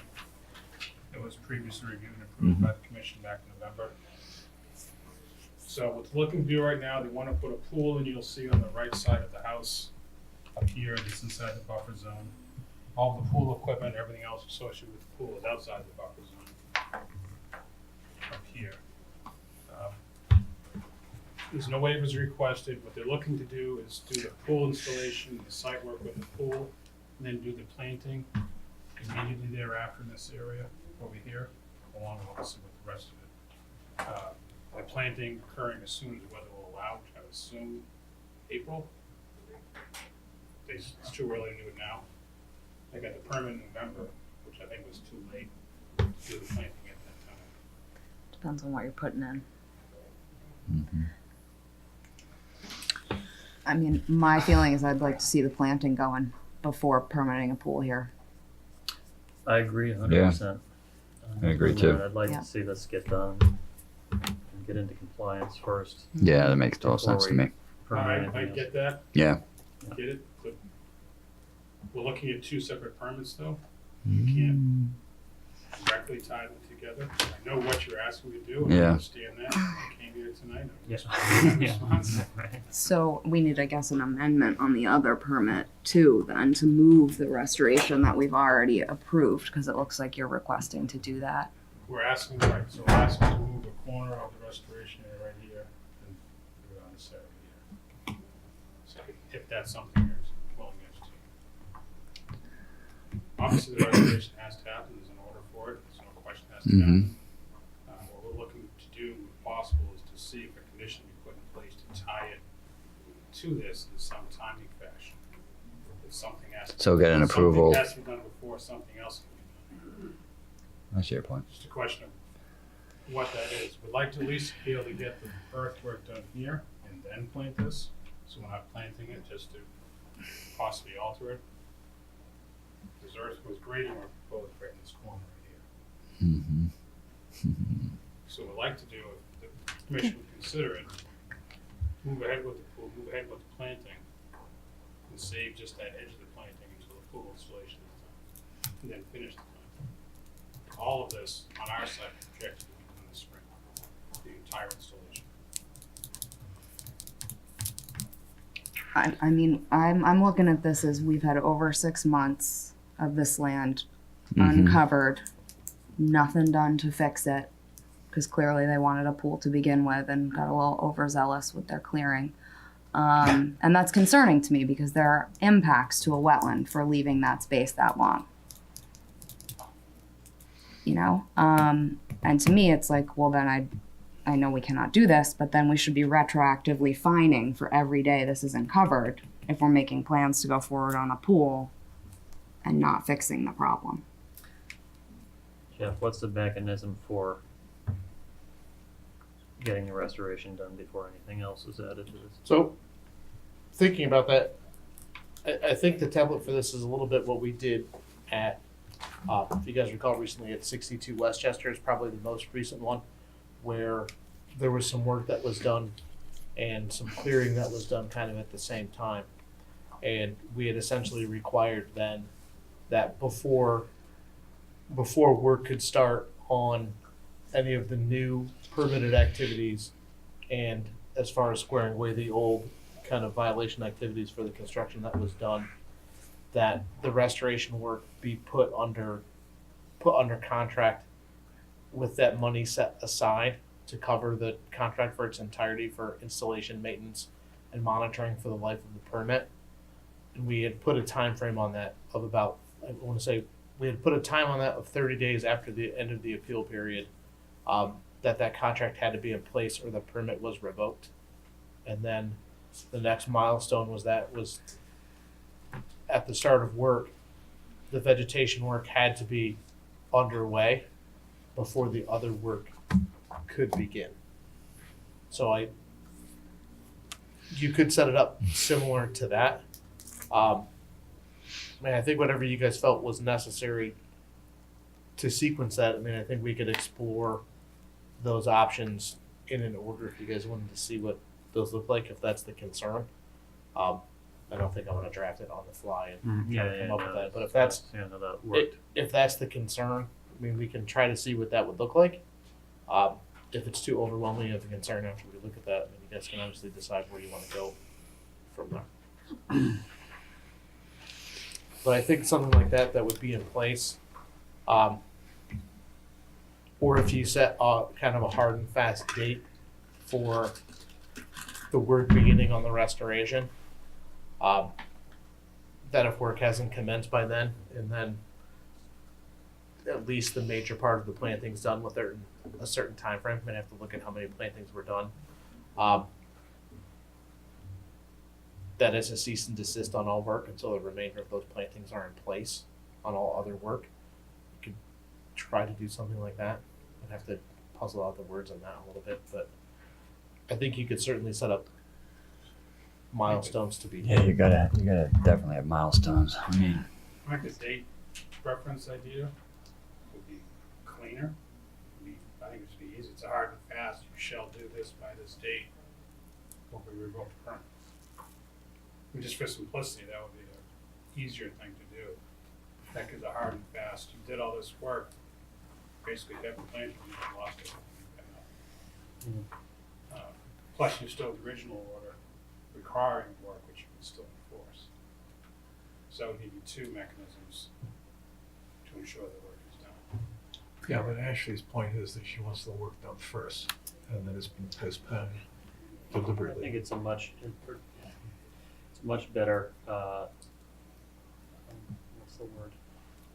Guarantee that the work gets done from our point of view. If the work gets done before this pool goes in, it puts the onus back in. Okay, once you pool, get this work done first. I tend to agree. That's what I want to explore.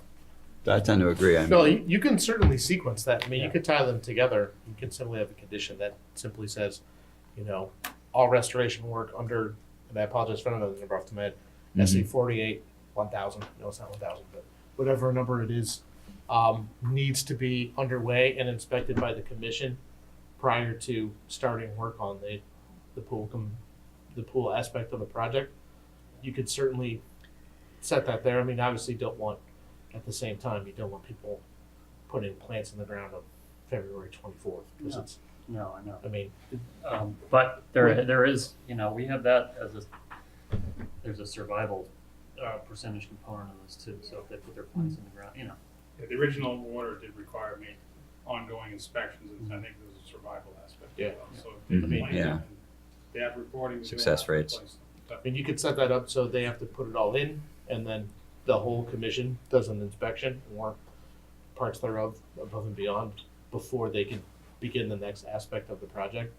You could put that together. I think if they wanted to get all of it in, it would be incentivizing them to do so. Again, I think if that's the direction people are going, I think it would make some sense to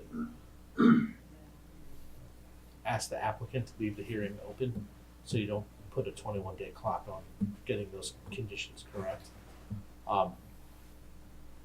If that's something you guys want to explore, at least for the next hearing, to see what those conditions will look like. To be honest, I've never really had a set of conditions that look like that before, so it'll take some thinking. Yeah, I'm sure fine. elsewhere these conditions have been written, Yeah. so I can reach out to my network of conservation agents to see if anyone else has put something together similar before. I'm sure it exists. Yeah. That's what I would like to see personally. Yeah, I agree. You know, underway and approved by the commission staff. Well, I think in cases like this, it may be good to have it scheduled as part of a regular site inspection. Yeah. And the members of the commission can actually see it as well. Not that you guys don't have the right to inspect projects that have permits, because you do, but to do that within reason. So we'd have site visits every 2 weeks. I don't think anyone's moving that fast. Where if they submit it on the Wednesday and you guys are going out on a Monday, I don't think anyone's going to chew off their fingernails waiting the 3 days for that I inspection. can't imagine whatever ends up happening here, that this, I mean, planting is not gonna start until March, April. I'm not sure how early to really start on that. Soon. I mean, we're onto February. Yeah, we're getting there. Yeah. Yeah, it's getting closer. I mean, I could assume they could start ordering stock and be ready for around February, March. Mhm. I don't envision that being an issue for the owners. Yeah. And I don't really have an issue with the pool as a separate entity. Although, why do we always jam these things right to the? I know, it's like It's the got all patio. this Can it land just back there. move like 4 feet back and we be just out get of the everything 50? out of the 50 would be really nice.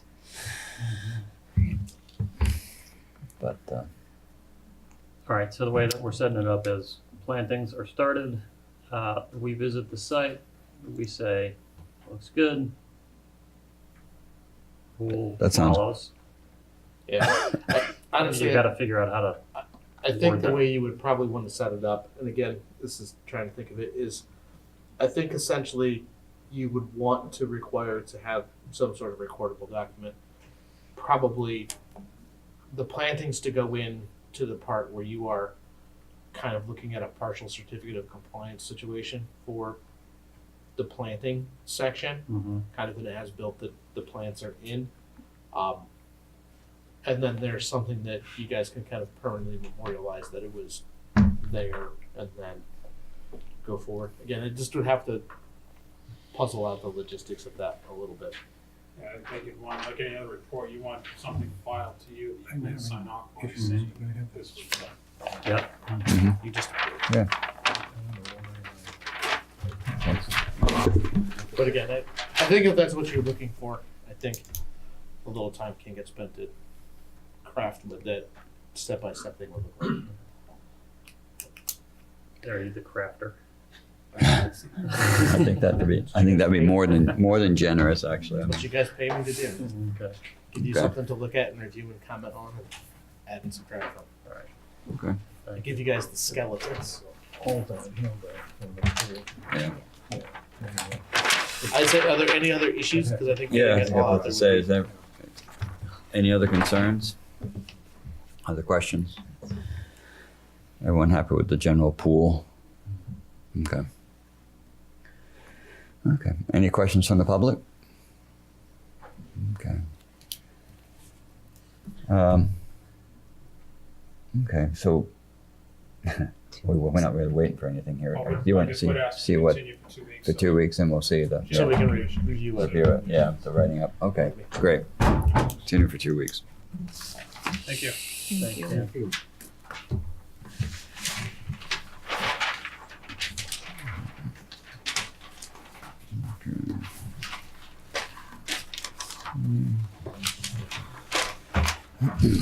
Abrams Point Realty Trust, 30 Rabbit Run Road.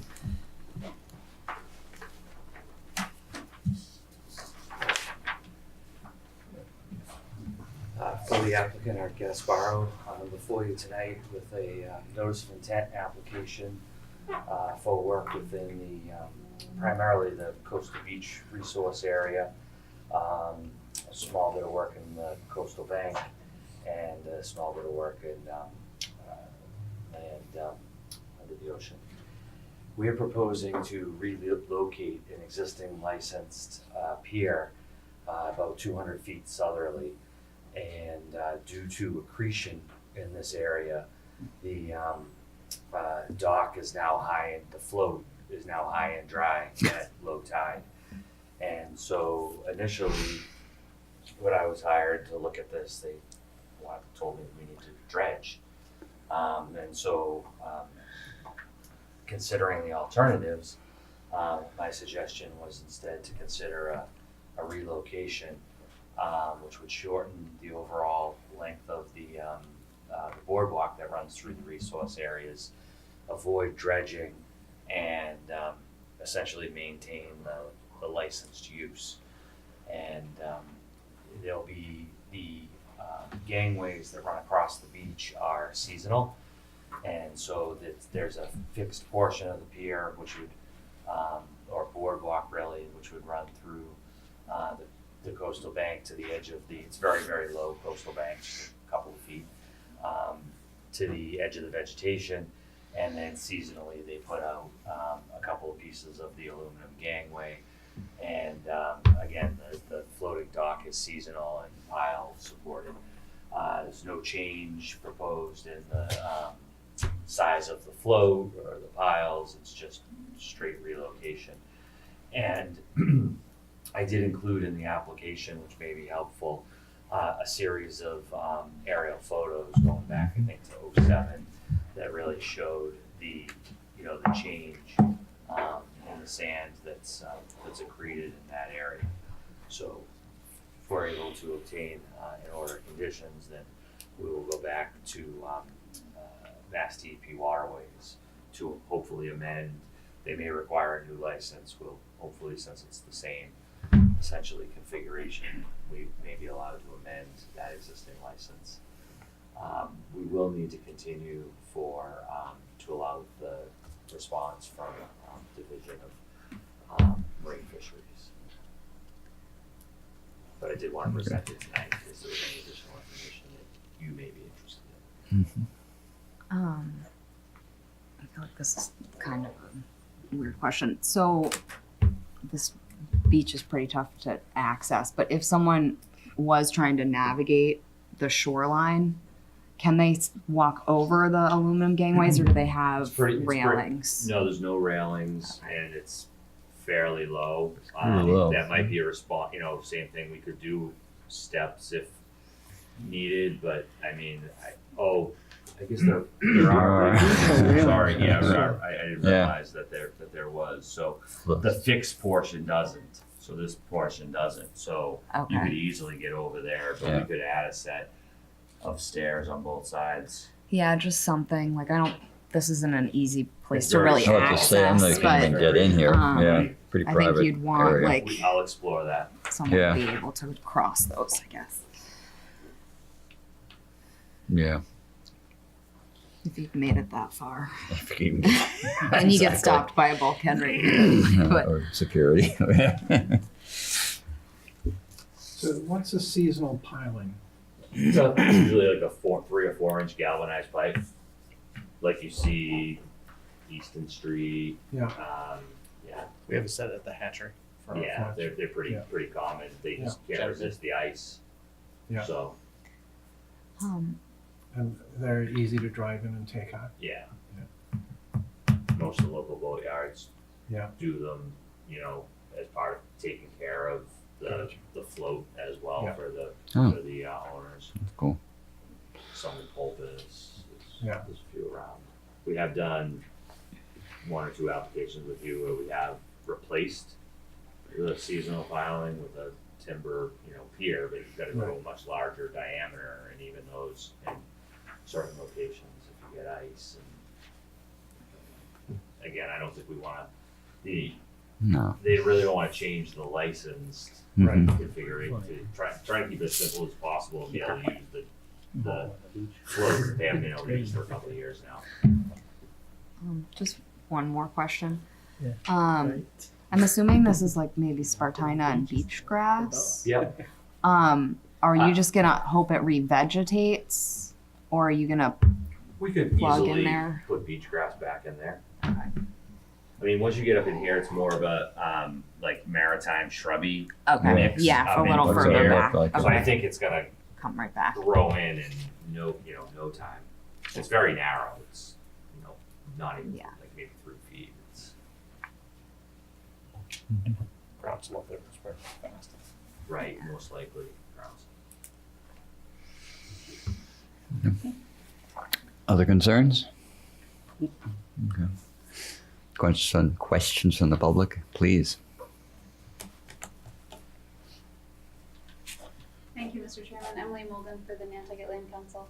I don't necessarily have a problem with the proposal, especially given avoiding the dredging work, but I know it's only just slightly inland under the ocean, but I think the application talked about no waivers being required because it's water dependent. But the land under the ocean resource area does have performance standards that addresses impacts to shellfish beds and wildlife habitat, and I know that this is seasonal, but I think it would be important to just have the applicant address those performance standards and where this is gonna fall in relation to eelgrass beds or shellfish areas right now, since it's being relocated. And that just wasn't addressed in the application, so I think you guys should get that information from them before letting them move it to the south. Okay, Thank you. thank you. Okay.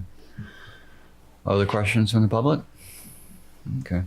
So you want to continue for Yes. 2 weeks? And do that, that'd be great. File out more information. Thank you. Great, so we'll continue for 2 weeks. March is looking rough. Yes. I'm on vacation for March. Oh, you're gonna be. Whole month. Oh. Okay, amended orders of conditions. Wherever all this ends. I'm not going anywhere. You're going to, do we even have a quorum? I don't know if, no, it's not the time to bring that up, but For which meeting? for March 6th. Yeah, Who's I'm gonna be gone? sixth. I'm I gone. am. I'll be here. I'll make it. You coming? I'll be here. We got 4. Okay. Just check. That's right, so everyone know. That's okay. Be a lot of discussion. Your odds might be tight, but go ahead. That's right, let's continue everything to get back. 5 Hobart Avenue LLC, 5 Hobart Avenue. Amended orders. You've been patient. Hey, Brian.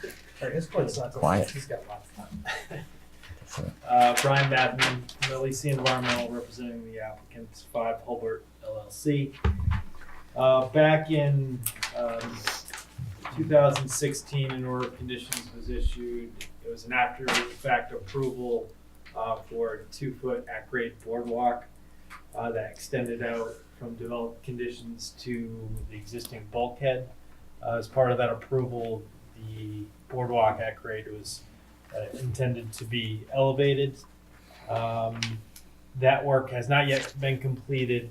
The property changed hands last April. We were before you this past summer for some structural additions onto the existing home, which is under construction.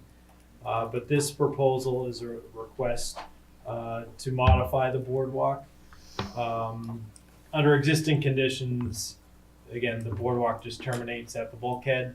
To be able to get out to the beach, you'd have to pass through the vegetated coastal dune. It's vegetated by beach grass. So this proposal is just to minimally shift it over and then extend it out to provide access to the beach. Same design, 2-foot wide, very narrow, no benches or anything like that.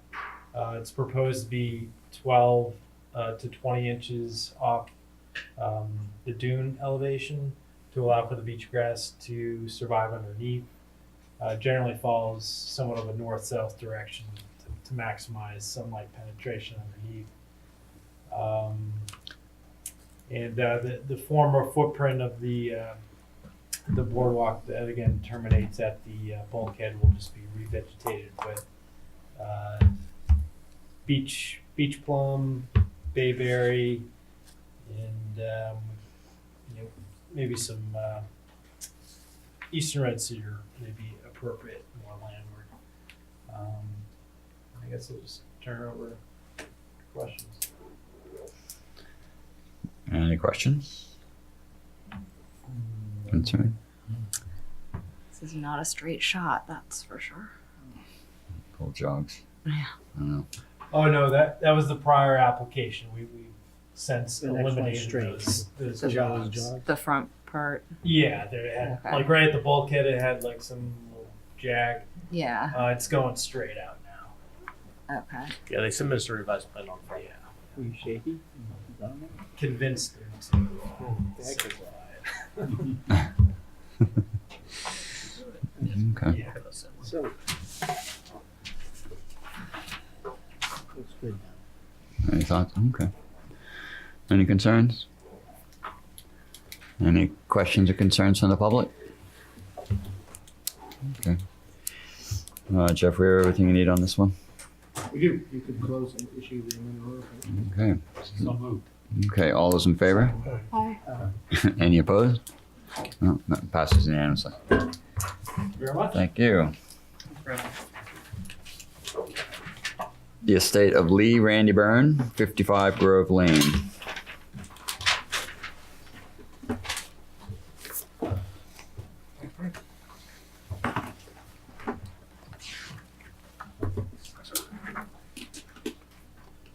This looks like it's the one from the. Oh, sorry. Original, not the amended. Sorry about that. That's all right. Wrong side. So that's what everyone wanted to see. So, for the applicant, Art Gasparo, I'm before you tonight with a notice of intent that was before you not all that long ago. Excuse me, with a request for an amended order of conditions. And so when we filed the original order, we had done a essentially building envelope. And there was a condition that was imposed by the commission that we had to come back with a actual house footprint, and as well as there'd been a lot of discussion about the pool and where that would be. So we are back with you in front of you with an application to request the issuance of an amended order to approve the house layout that's shown on the plan, as well as we continued the sewer line. The sewer line had stopped at the edge of the road. When in fact, it ultimately needs to be run out to the existing system in Crooked Lane. So we have shown, and there was also discussion about wetlands on the opposite side of the driveway. So we've done all of those things. We've, Brian's delineated the wetlands. We've shown them along the edge of the existing driveway and dirt track in Grove Lane.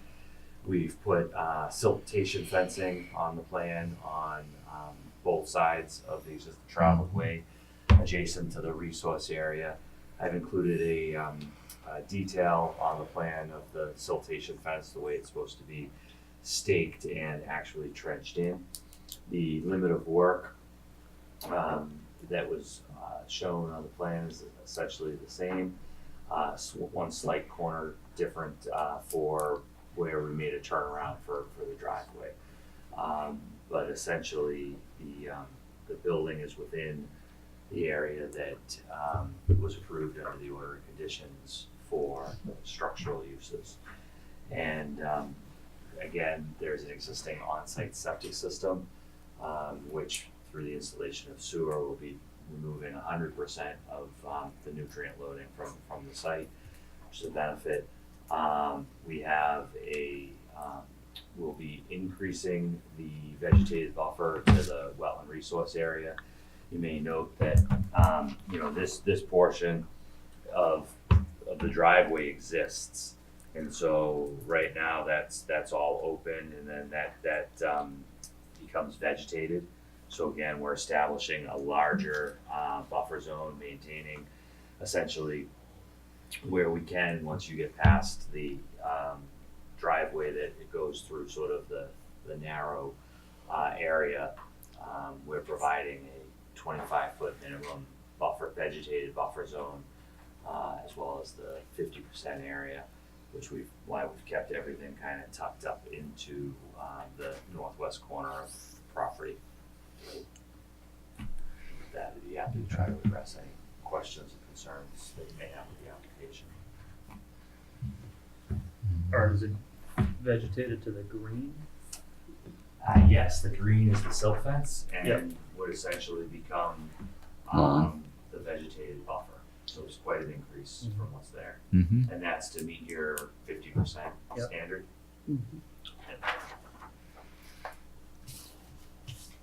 So Thank you. Was the driveway fill originally, or? Now it's an old sand track, like Okay. it's, Gotcha. yeah. The driveway, maybe I should be clear about the driveway between the wetlands, you mean? Yeah. I don't know. I mean, I wouldn't be surprised if maybe there was some stabilization in here. When I answered your question quickly, I was Yeah. speaking of the driveway loop that we're Right. restoring. But there's not significant grade change there. I didn't really examine that very, very closely, and we would just level and stabilize to the extent needed so that you didn't have any rutting, fill any potholes, and be able to provide, stable access to the house. Which exists, Right. now. There's not a lot that needs to be done. It's really, that part of the project is essentially, just maintenance, and there's already a water line that's been run through there. And we would just be putting in, that portion would be 1.25 inch, small pipe to get out there, so we don't have to do real major excavation. Mm-hmm. And and then we would go to 1.5 inch pipe going out to get to Crooked Lane from the individual services. So again, it's only gotta go down 4 feet, and it would be a, short of, it's only a few hundred feet, short term, not gonna be a big, chance, I don't think, for impacts to the protected interests. How is it gonna go out to Crooked Lane? I know it's just a black line on the plan, but it's just gonna go down the existing road. Oh, gotcha, Yeah. okay. Yeah.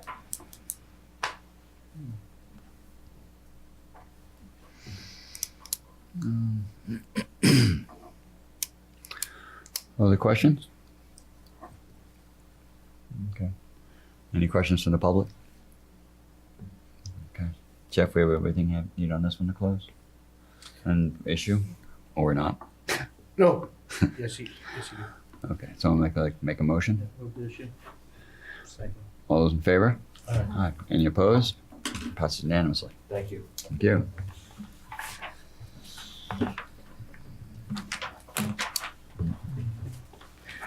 Request for determination. Old Red Gate Limited Partnership, 208 Pulpus Road.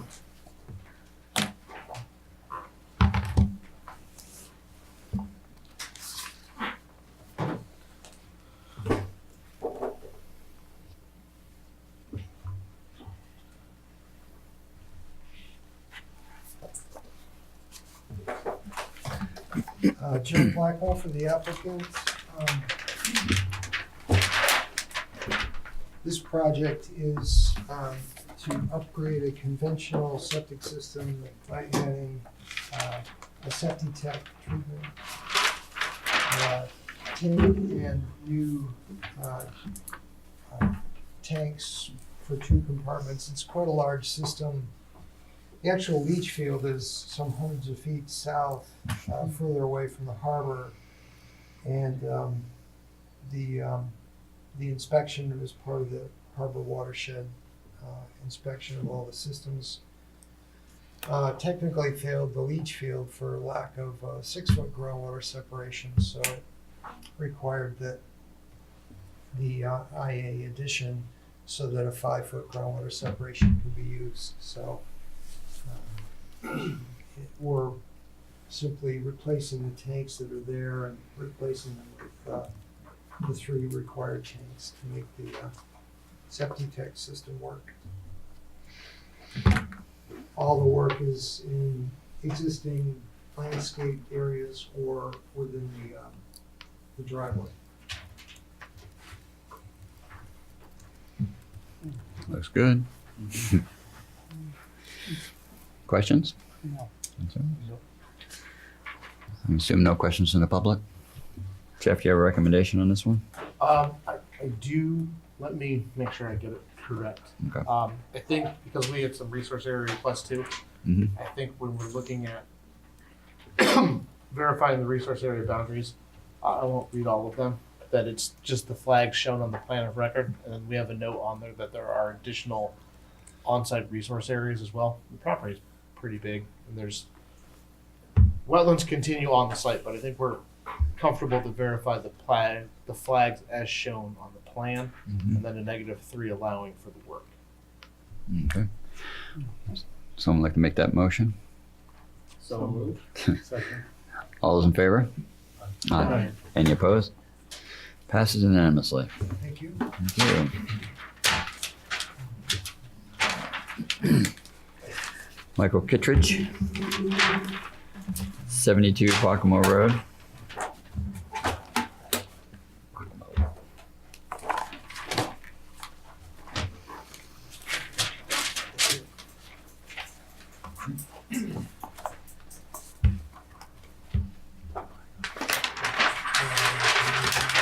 And Jeff Blackwell for the applicant.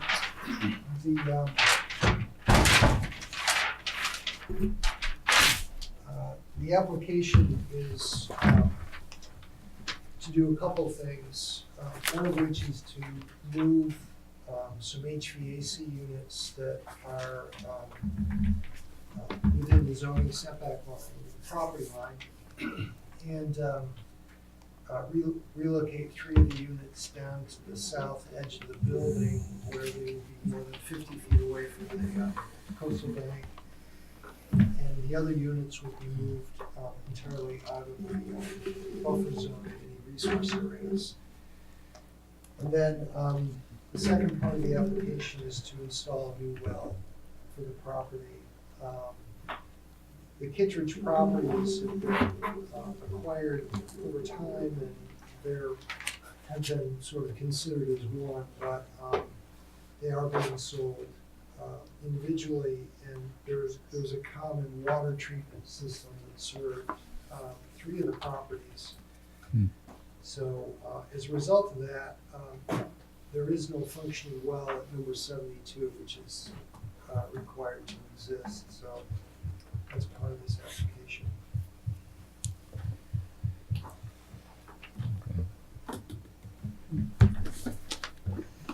Protection tank.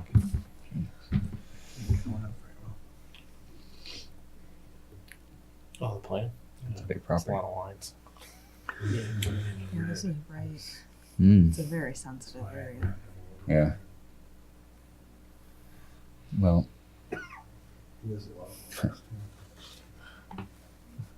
anybody have any questions on this one? They can drill as well if they by backing over that lawn, right? Yes. Yeah. See where the well is. Yes, it's right at the edge. The well is. is, Dead center. the well is Yeah. right kind of in the middle of the Right in the plan. middle. You got that. It's about an inch to the left of the center folds. Yeah. Different type. I will say that there are a couple other issues and matters on this site that are coming to us in a separate filing very soon. So we'll see this property again with a notice. So So they already already have an irrigation well on the site, but that just doesn't. Yeah. They don't. They need more. There have been a couple of 2 different water supply wells Yeah. near the main house that Yeah. were drawing saline water over the years. So this central water treatment system was installed at number 78, just to the north, and when you own adjoining properties, you don't think about property lines. Now, Yeah. with the sale of the property, So even though it's the same, I say sort got. it out so that each property can stand on its own. Gotcha. I didn't looking at the property. How deep is the well? It hasn't been drilled yet. Oh, okay. Yeah, it's that's why they're here. Yeah. Well, I was actually referring to the other one. Interesting. You know, this, nervous about you getting salt water out of that one. Ew. We'll find out. Gotta go deep.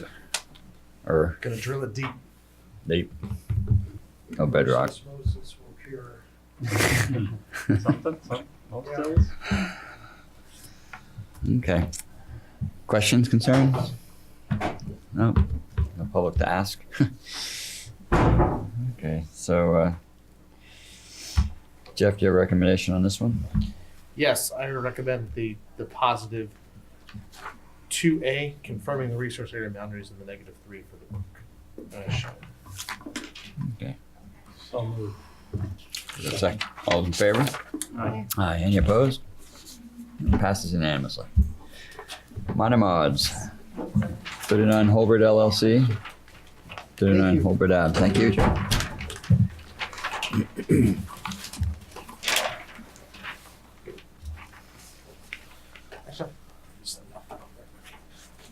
Thank you. For the record, Paul Santos with Nantucket Surveyors, representing the property owner and applicant, 39 Halbert LLC. This is a minor modification request for an order of conditions that was issued for the subject property, which is 39 Halbert Avenue, in which we are elevating two structures. One is a historic structure, the other a fairly newer structure, both that predated the current flood zone regulations, so they're both being brought into compliance. And in doing so, the stairway for the deck on the northwest corner of the property is being changed somewhat from what I originally had proposed in the NOI application. I had the stairway running parallel to the building. They are now running the stairway 90 degrees to the decking off the back. So it's a slight change to essentially the location of the stairway coming off that back deck.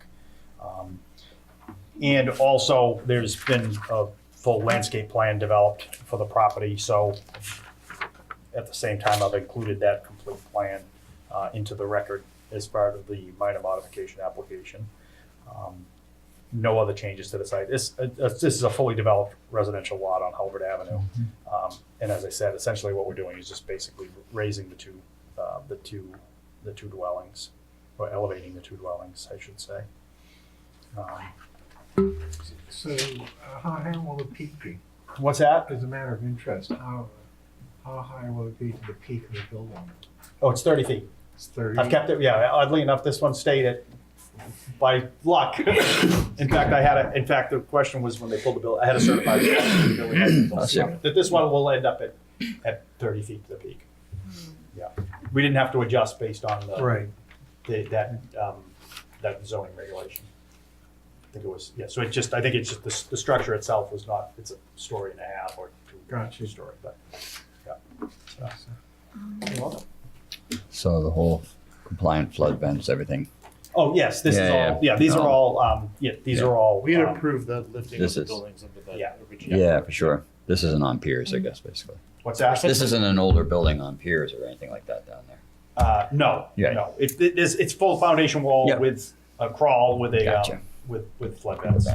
Yeah, yeah. The front building was actually is not even that old, but they were gonna raise the back one, they wanted to do it as. They just renovated They just this did it, yeah, place, they just. like 5 years ago. I would Truly, say I did this- the this- first planning this- on it.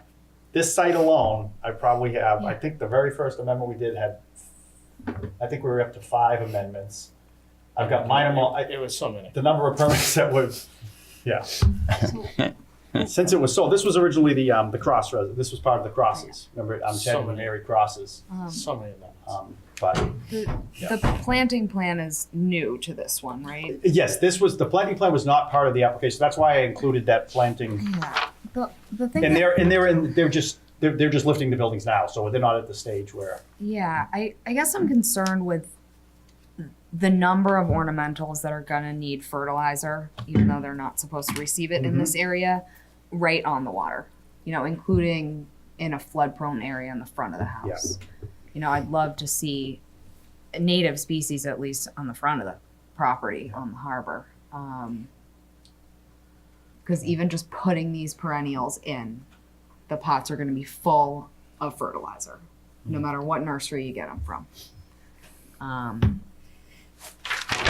And they just had a planting like this like 5 years ago. So it's like impact after impact after impact. Yeah, actually, under the existing order, actually, this is for the raising of the buildings. All exterior lighting directed away from the resource areas. The applicant should provide a yearly report documenting the use of fertilizer on the property. As built, a flood elevation certificate shall be included. So that, actually, you did include that. But I can have Julie talk directly with Jeff. Julie doing it? What's that? You know, on the planting stuff. Because like I said, it's not. Yeah, because this, No, we Written in just, stone. we you know, just these issued are this permit. in the- these plants are going to be loaded with fertilizer on The site right install. now is barren earth.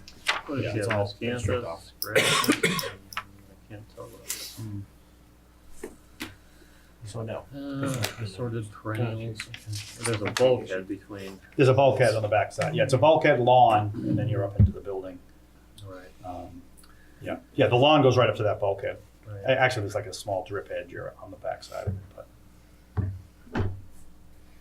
Are there any particular plants of concern here that you're looking at? All of them.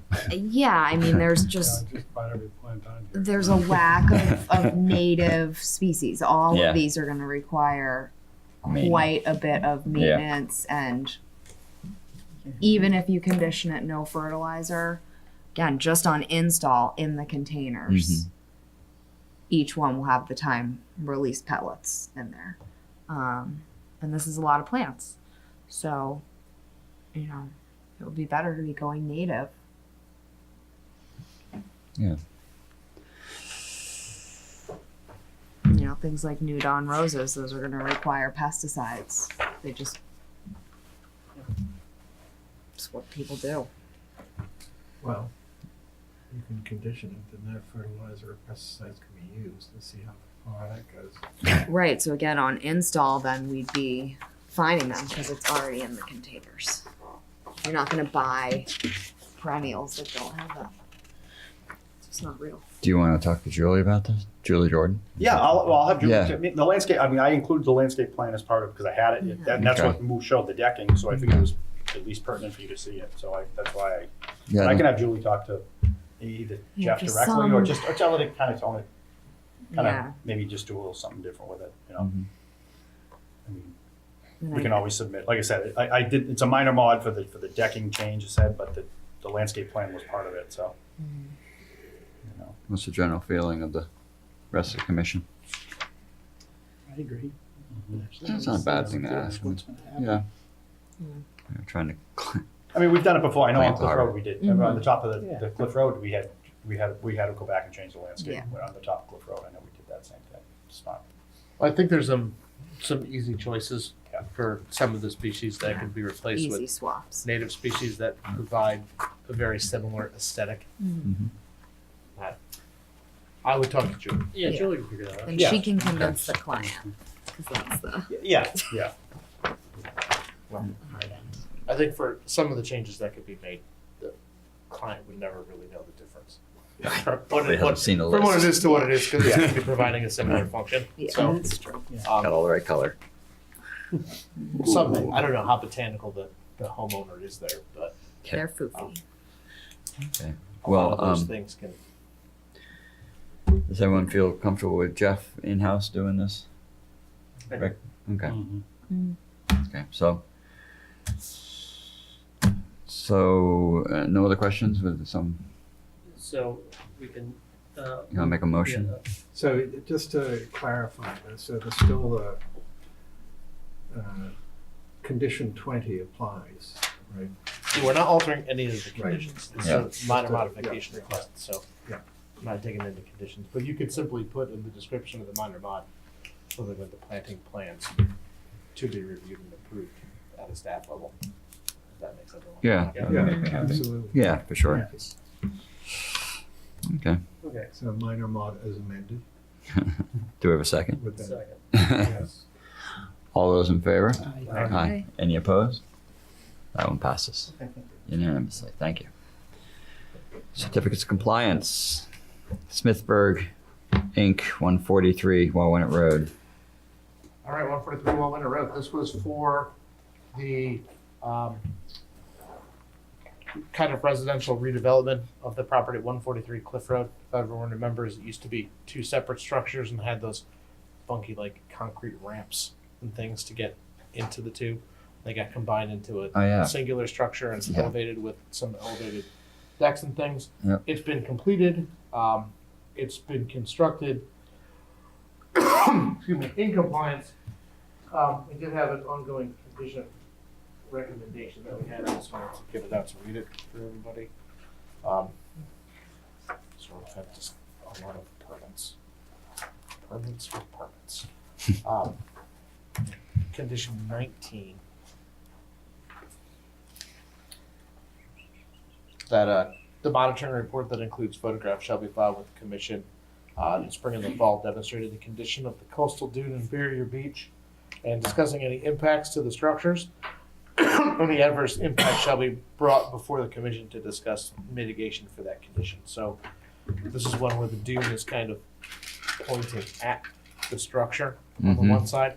I think it's just trying to keep us with the ability to know what's going on as far as having to keep the structure clear and keeping the dune intact and dealing with that. So just kind of having an ongoing dialogue with the property owner to effectively manage the dune and house together.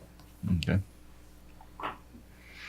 Do we have a motion or questions? Do we have a motion? Yeah, move to issue the cert. Okay. All those in favor? Aye. Aye. Any opposed? Passes unanimously. Orders of conditions. 1 second. Town Nantucket.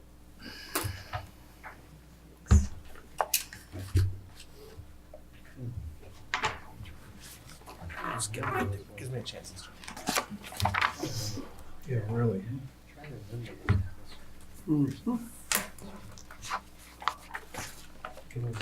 Packets are small. What's the problem with the stapling staples? The whole packets like to stick together. Love it. Do. As opposed to our copier that's always out of staples and doesn't have this option. There's a limit. You can only do like 4 or 5 sheets. That's a maximum before the stapler shuts down. Tells you no. That makes you go to the staples. Love it. Did we? That's true.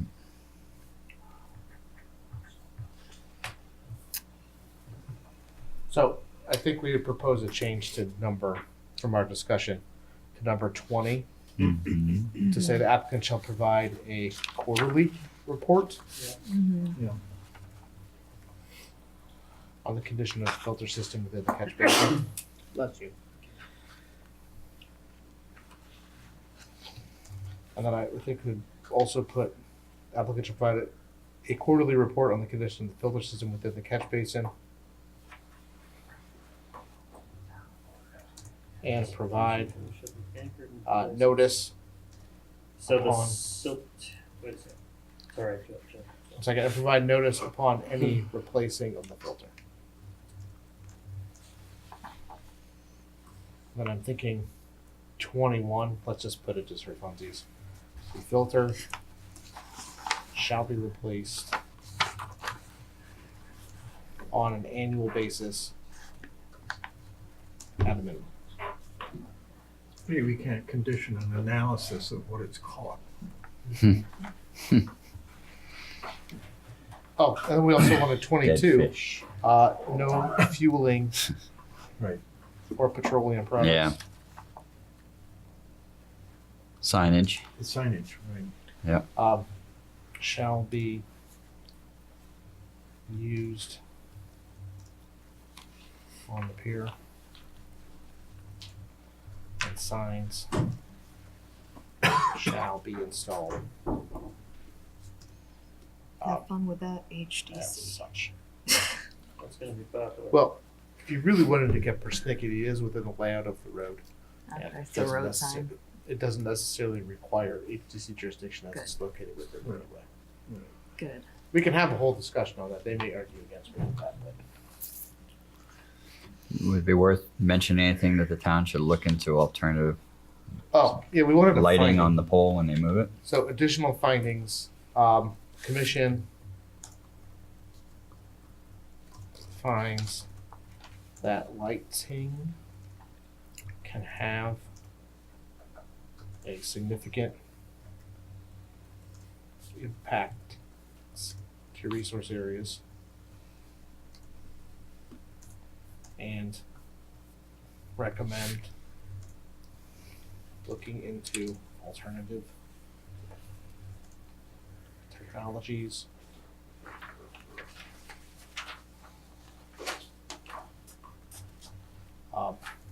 and lighting systems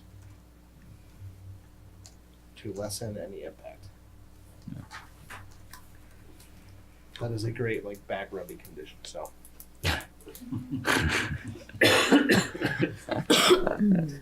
That's one where you're saying, look into new lights. Say please. We're telling you should look into new That's lights. right. You're not really including this in the project, but we're telling you should be looking at this. Surprise us. Well, the nice thing though is if the state comes in, if they ever redo the ramp portion or someone goes to replace it, you guys can point back and say, well, funny enough, on SE 483152, we told you to look into alternative lighting situations and conditions. And so now we're saying you have to. So can we request a report back or not? Good luck with that.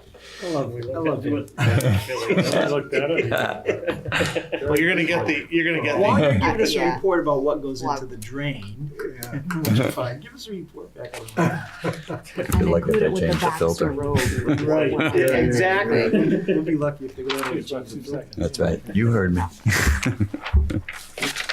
I can already tell it's gonna turn into, we'll be sending someone to go change the filter. Or Harbor Master's office will be out there changing the filter. Yep. Oh, it's okay. All right. Ready? Move issue as amended. Second. All those in favor? Aye. Any opposed? Passes unanimously. Oh, 1 second. 1 second. Next Wow, we're stack. moving along here. Stack of stuff. Okay. All right, we're good. Next one. 96 Cliff Road. Nope, Oh, 189, 189. Eel Point Road. Eel Point. Eel Point Road Nominee Trust. Oh, the back. Just reading the next one. Jesus. Yeah. Are those removing the Is that pavement? plant list memorialized in similar fashion, or do we need to put that in the order?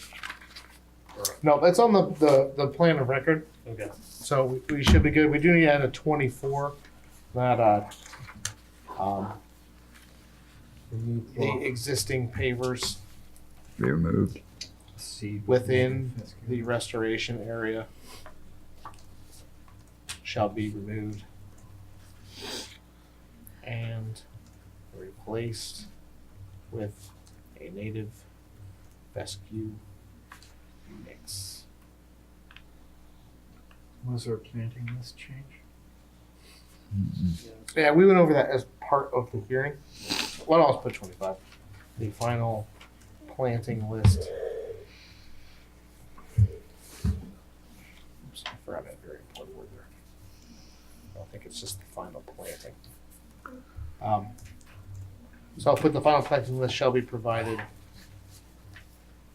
to commission staff for final approval. My guess is it will look just like the one that was on the plan with the scribbled out ones that I emailed to them saying you need to switch these to these to get to our native ones.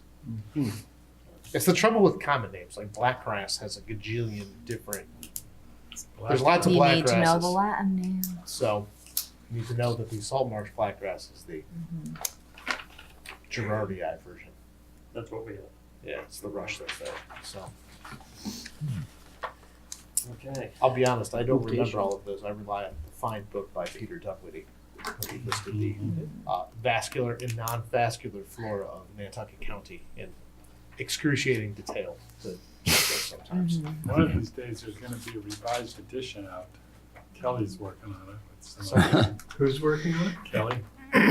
I'm more mad that I only have a Xerox copy of it, because we had gotten a copy at Nantucket Surveyors when I was working there, and I ended up, when I left there, grabbing the Xerox copy, because we had an autographed copy. So the Xerox on the front has a nice Peter Dunwoody signature across the front, so it's lost somewhere. Hopefully it's still being used. Yes. Right, move to issue as amended. Is there a second? We did have a second. Okay, all those in favor? Aye. Any opposed? Passes unanimously. It's probably in a box somewhere.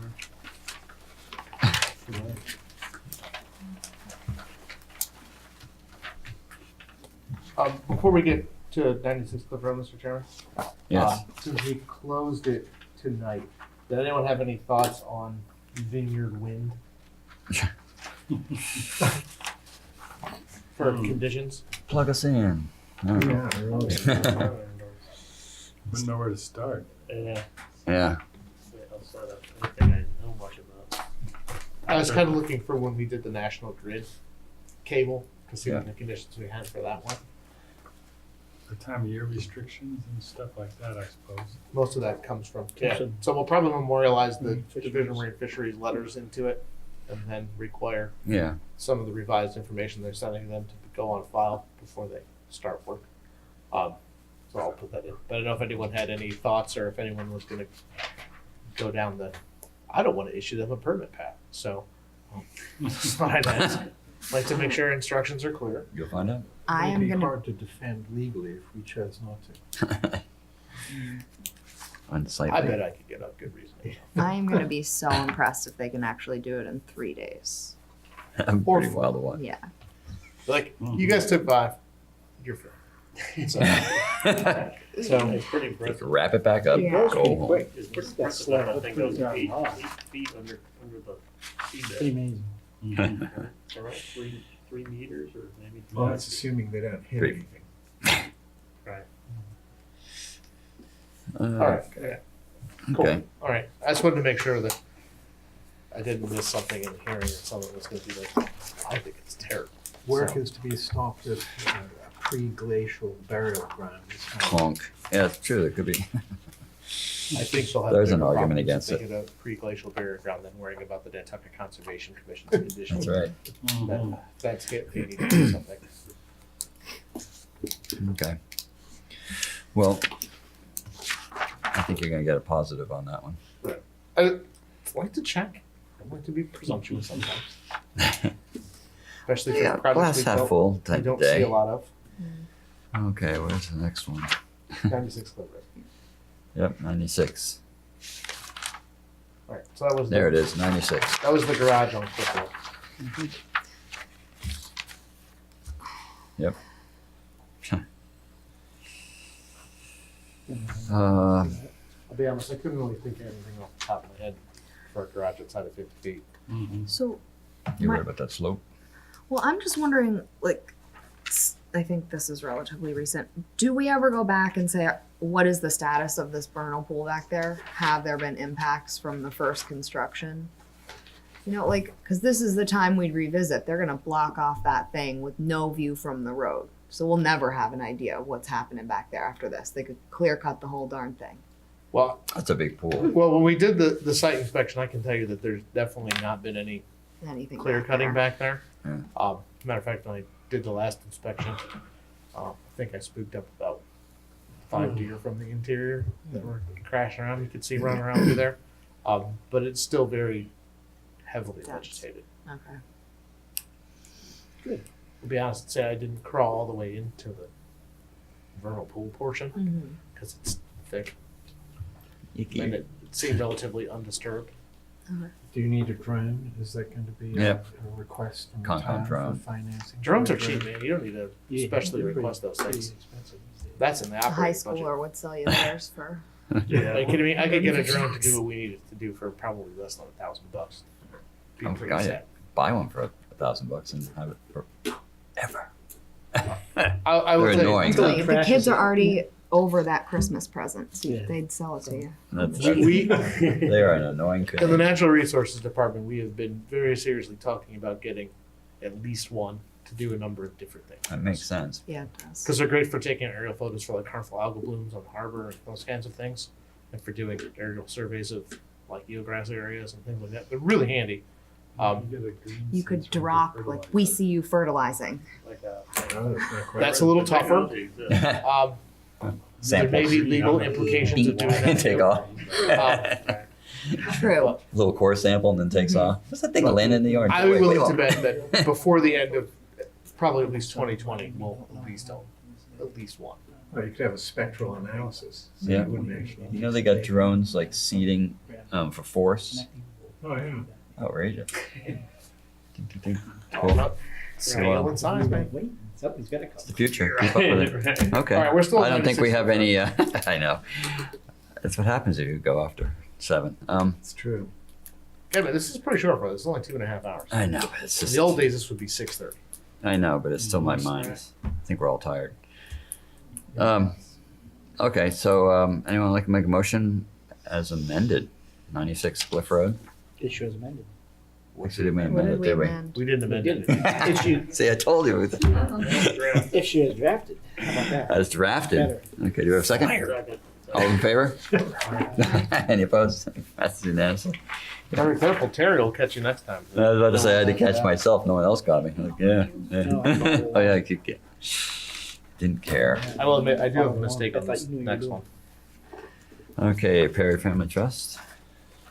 Because I know I said it during the hearing, and then I realized that I forgot to type it in this one. I'd like to add a condition 19 that all reports required by the Board of Health and a copy. Can't spell.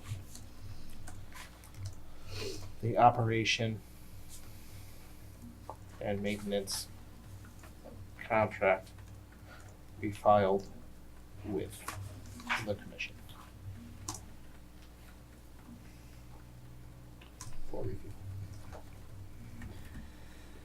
What about the testing requirement that Emily suggested? No, that's the all reports required by the Board of Health and a copy of the operation and maintenance commission for review. Okay. Everyone happy with this one? Mm-hmm. Okay, someone like to make a motion? Issue as amended. Second. All in favor? Aye. Any opposed? Perfect. Passes unanimously. Perfect. Doesn't perfect in That's it for every way. those. Okay, extension orders. All right, 15 Pippin's Way. Yep. That is a property that is under construction, but they are not going to finish before their permit expires. So they are looking for their extension until 2020. So they're looking for their 1-year extension. That should hopefully be done by then. Okay, move to issue the 1-year extension. All in favor? Aye. Any opposed? That is approved. Okay. Kasmeric, 25 Brewster Road. Yep, these folks are also We'll get for a while. underway under their project, and See they're it. also looking for a 1-year extension to complete their project. Like to make a motion? Motion to issue 1-year extension for Kismet. Come here. All in favor? Any opposed? Bless you. Passes unanimously. Everyone happy with the minutes? Approved by unanimous consent. Thank you, Barry. Monitoring reports? I don't have anything. I don't have Okay. anything to my own comments.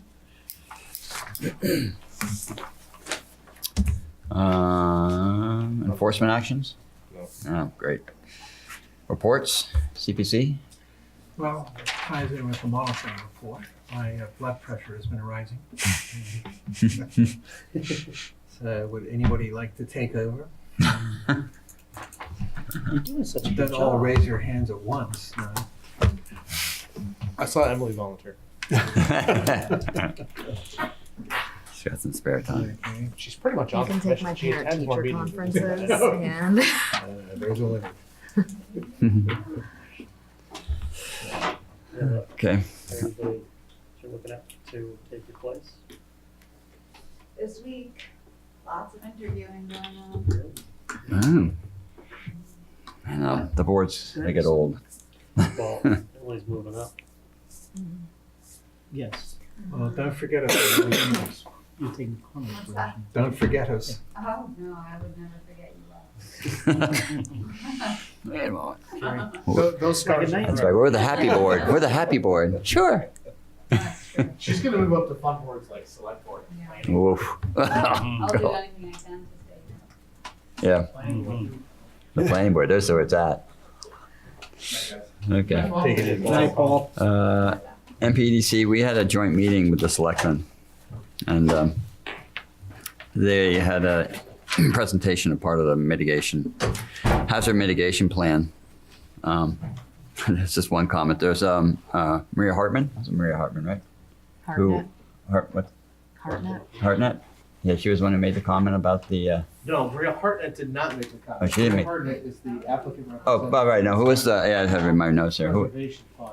I forgot the woman's The what's comment was from Maureen Phillips. Maureen Phillips. Yeah. Who's a Manacket resident and is She a had- member of the Nantucket Coastal Conservancy. Yeah, in their plan, they had a hybrid part. Actually, it's amazing she caught it. I guess she read the 600-page.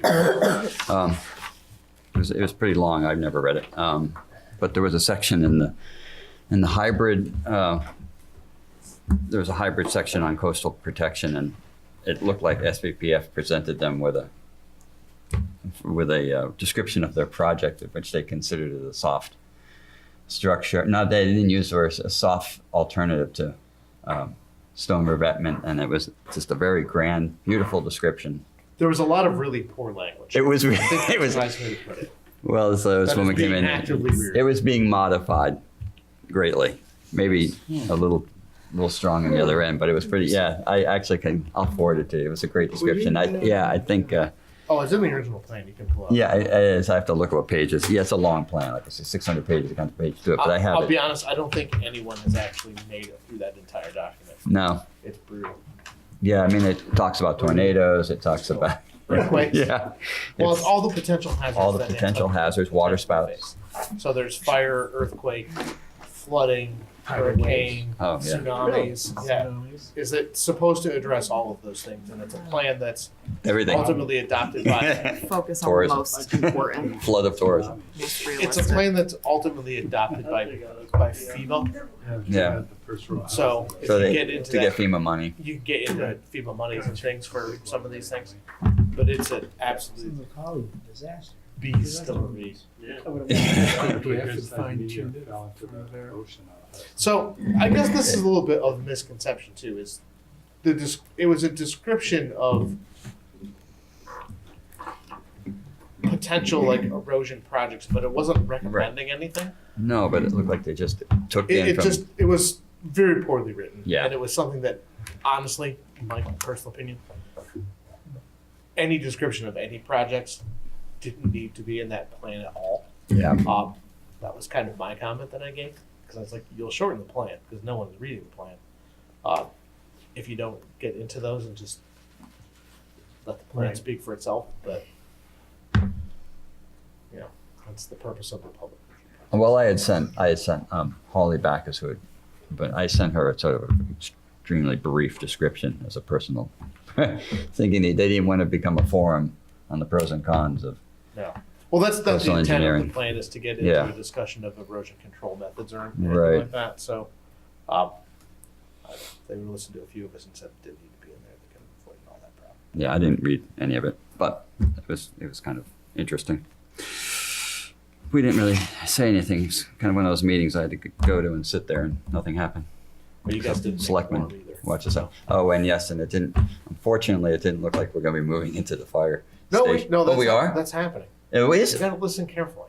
Yes. So Oh, is that how it's developing now? That you got to move? They want to keep the building.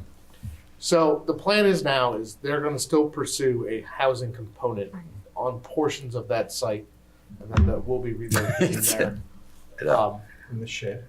No, we'll be in the main building for the foreseeable future, but there's still talks of doing some sort of long-range actual town of Nantucket facilities assessment and planning to actually maybe at some point having a real like town campus for people to go to or to do something instead of being fractured around. Gotten that in the works. Yeah. So that's been shot down about 4 or 5 times. If you really want a good time, you can go into the town administration office and you can see the mock-up plans of the renovation for the old It's amazing how many station, buildings you can stick on that little where they lot. wanted to move town Yeah. administration and finance into that building, and that got shot down twice. So Ah. No, not really. we're excellent at planning that. Really great. Yeah, I was impressed looking at that plan. I'm like, my gosh, could you stick any more on that? You never think there's really any land there until you And to see be what fair, I someone mean, puts a lot of building. people got really Pretty- hyped up about that plan, but it's something where they essentially asked the architect to put together kind of a back of the napkin sketch Yeah. in like 2 weeks of what could be possible. Yeah. And without any parameters to anything, it's really easy to draw a really pretty sketch of what things could look like. Right. Make it look really nice when it's your job. Yeah. I think Right. there could be a nice blended use there over time, but it needs to. Housing options are a long way away from there because it needs to be scaled appropriately. Yeah. Well, I know Matt Speed is a big proponent of Seems like a crazy place. housing in business districts. I think the Nantucket end seems great. Excellent work. Okay. Well, I think we got everything there. Commission comments? I'd be happy to. Nope. I enjoy my My only relationship. comment is, do we, there are a bunch of us away on the 6th, I didn't mean to. I want you all to call in. I want to be, Joe I sent want out like an 3 email about phone that calls date. coming in. Yeah. Three- Well, we'll send out. A little speaker next to your name. I don't want to. I don't even. Great. I don't even. So to call in, we do need a physical quorum here. Yeah, to we'll have a caller physical. We inners. may have a physical. Caller quorum. inners don't count. And if against we have a quorum. physical quorum, don't call in because it's annoying. I know. I'm gonna see if I can handle three people. And look, that'd be great. We only need 4. Okay, How so. much does it take? Ernie, are you here? I'll be here. Okay, So, I'm Ernie, not, Dave's I'll be not, here. Andy is. I'm here. So No, what I'm I here on heard the Ernie sixth. and I March miss March another 6th. SPPF I'm here. because Oh, you're it's too far. I was thinking the 20th. Oh, Yeah, you guys become ineligible. Yeah. I'm looking at my. I'll be honest, if you guys miss another SPPF, I would probably encourage them to withdraw and refile. Oh, good God. Just to keep everybody on. That's right. Don't miss any. Oh, that was gonna be my one plug for the evening. As we're coming close, I know we've passed the deadline for pulling papers for elected boards to make the election. So people had big designs on running for SHAB or the select board, any of those. But this is a year. See if I can do it off the top of my head for correct. I believe Ben, Dave, and Andy are up this year. So don't have to reveal your intentions now. If you want to stay or go, but please consider it. Or if anyone knows of people who may be interested, if people are looking to take a break,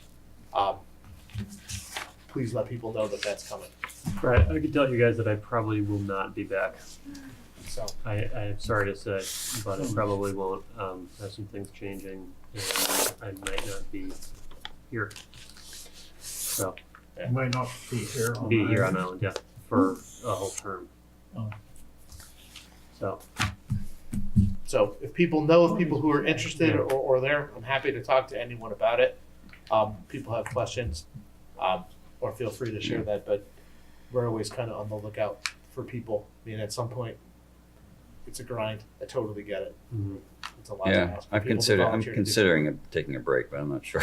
I've So- decided. Again, so please feel free, if you're even considering taking a I'm break. considering. I'm just not If decided. you yet. know of someone who you think may be a good fit or someone who Right. may be interested, please feel free to send them our way, because I would hate to run short. As long as there are 4 people, we still have a board, so. Right. No one wants to run like that, so, again, keep people in mind, because that's coming, because When does that come up? that will come up after the April election. So they'll put in usually in April, and then they do, it may actually be before that, maybe in March, that they ask people to send it out. Erica sends out those renewal letters that, I think it's after the new selectmen. yeah, that will come in. Well, after the new selectmen are elected, I remember last time. that always goes, but they are supposed to have all appointments done, and they're supposed to take effect on the 1st of July. So I know that seems like very far away. 12 years. but It comes we're- up quick. It's just gonna earn So for it goes longer. quickly. Jeff, has anybody expressed interest? No, I can't No. leave until I At get someone this to point, replace. no. The It's kinda out last of two sight, out times of there's mind. been nobody I went you. running. I've had a couple runs. people. That's the The drag. last two rounds, nobody, yeah. Somebody ran, Right. but I got reelected, Yeah. somebody was trying. Yeah, we've I had did a make it couple the people first ask over time that get really gung ho about it and then decide not to. I know I had someone, I won't give names, that came in and then realized that the person at the time that they were going to be in front of the selectmen with were some of the more seasoned incumbents, and they didn't feel like they had much of a chance to get on. And I was like, "Are you kidding me? If you would have put your name in, they might have said you can have it." So, Yeah, about to say. but Pick a board, any board. it's there. So again, it's something where if you're thinking about it or unsure and you know of someone that may be good, Yeah. please feel free to encourage them or pass it along. Or, For sure. Surprise them. What's that? Yeah, I It's can't. weird that it's already that time of the year to start thinking about those things. Okay, move to adjourn. Second. All in favor? Hi. Aye.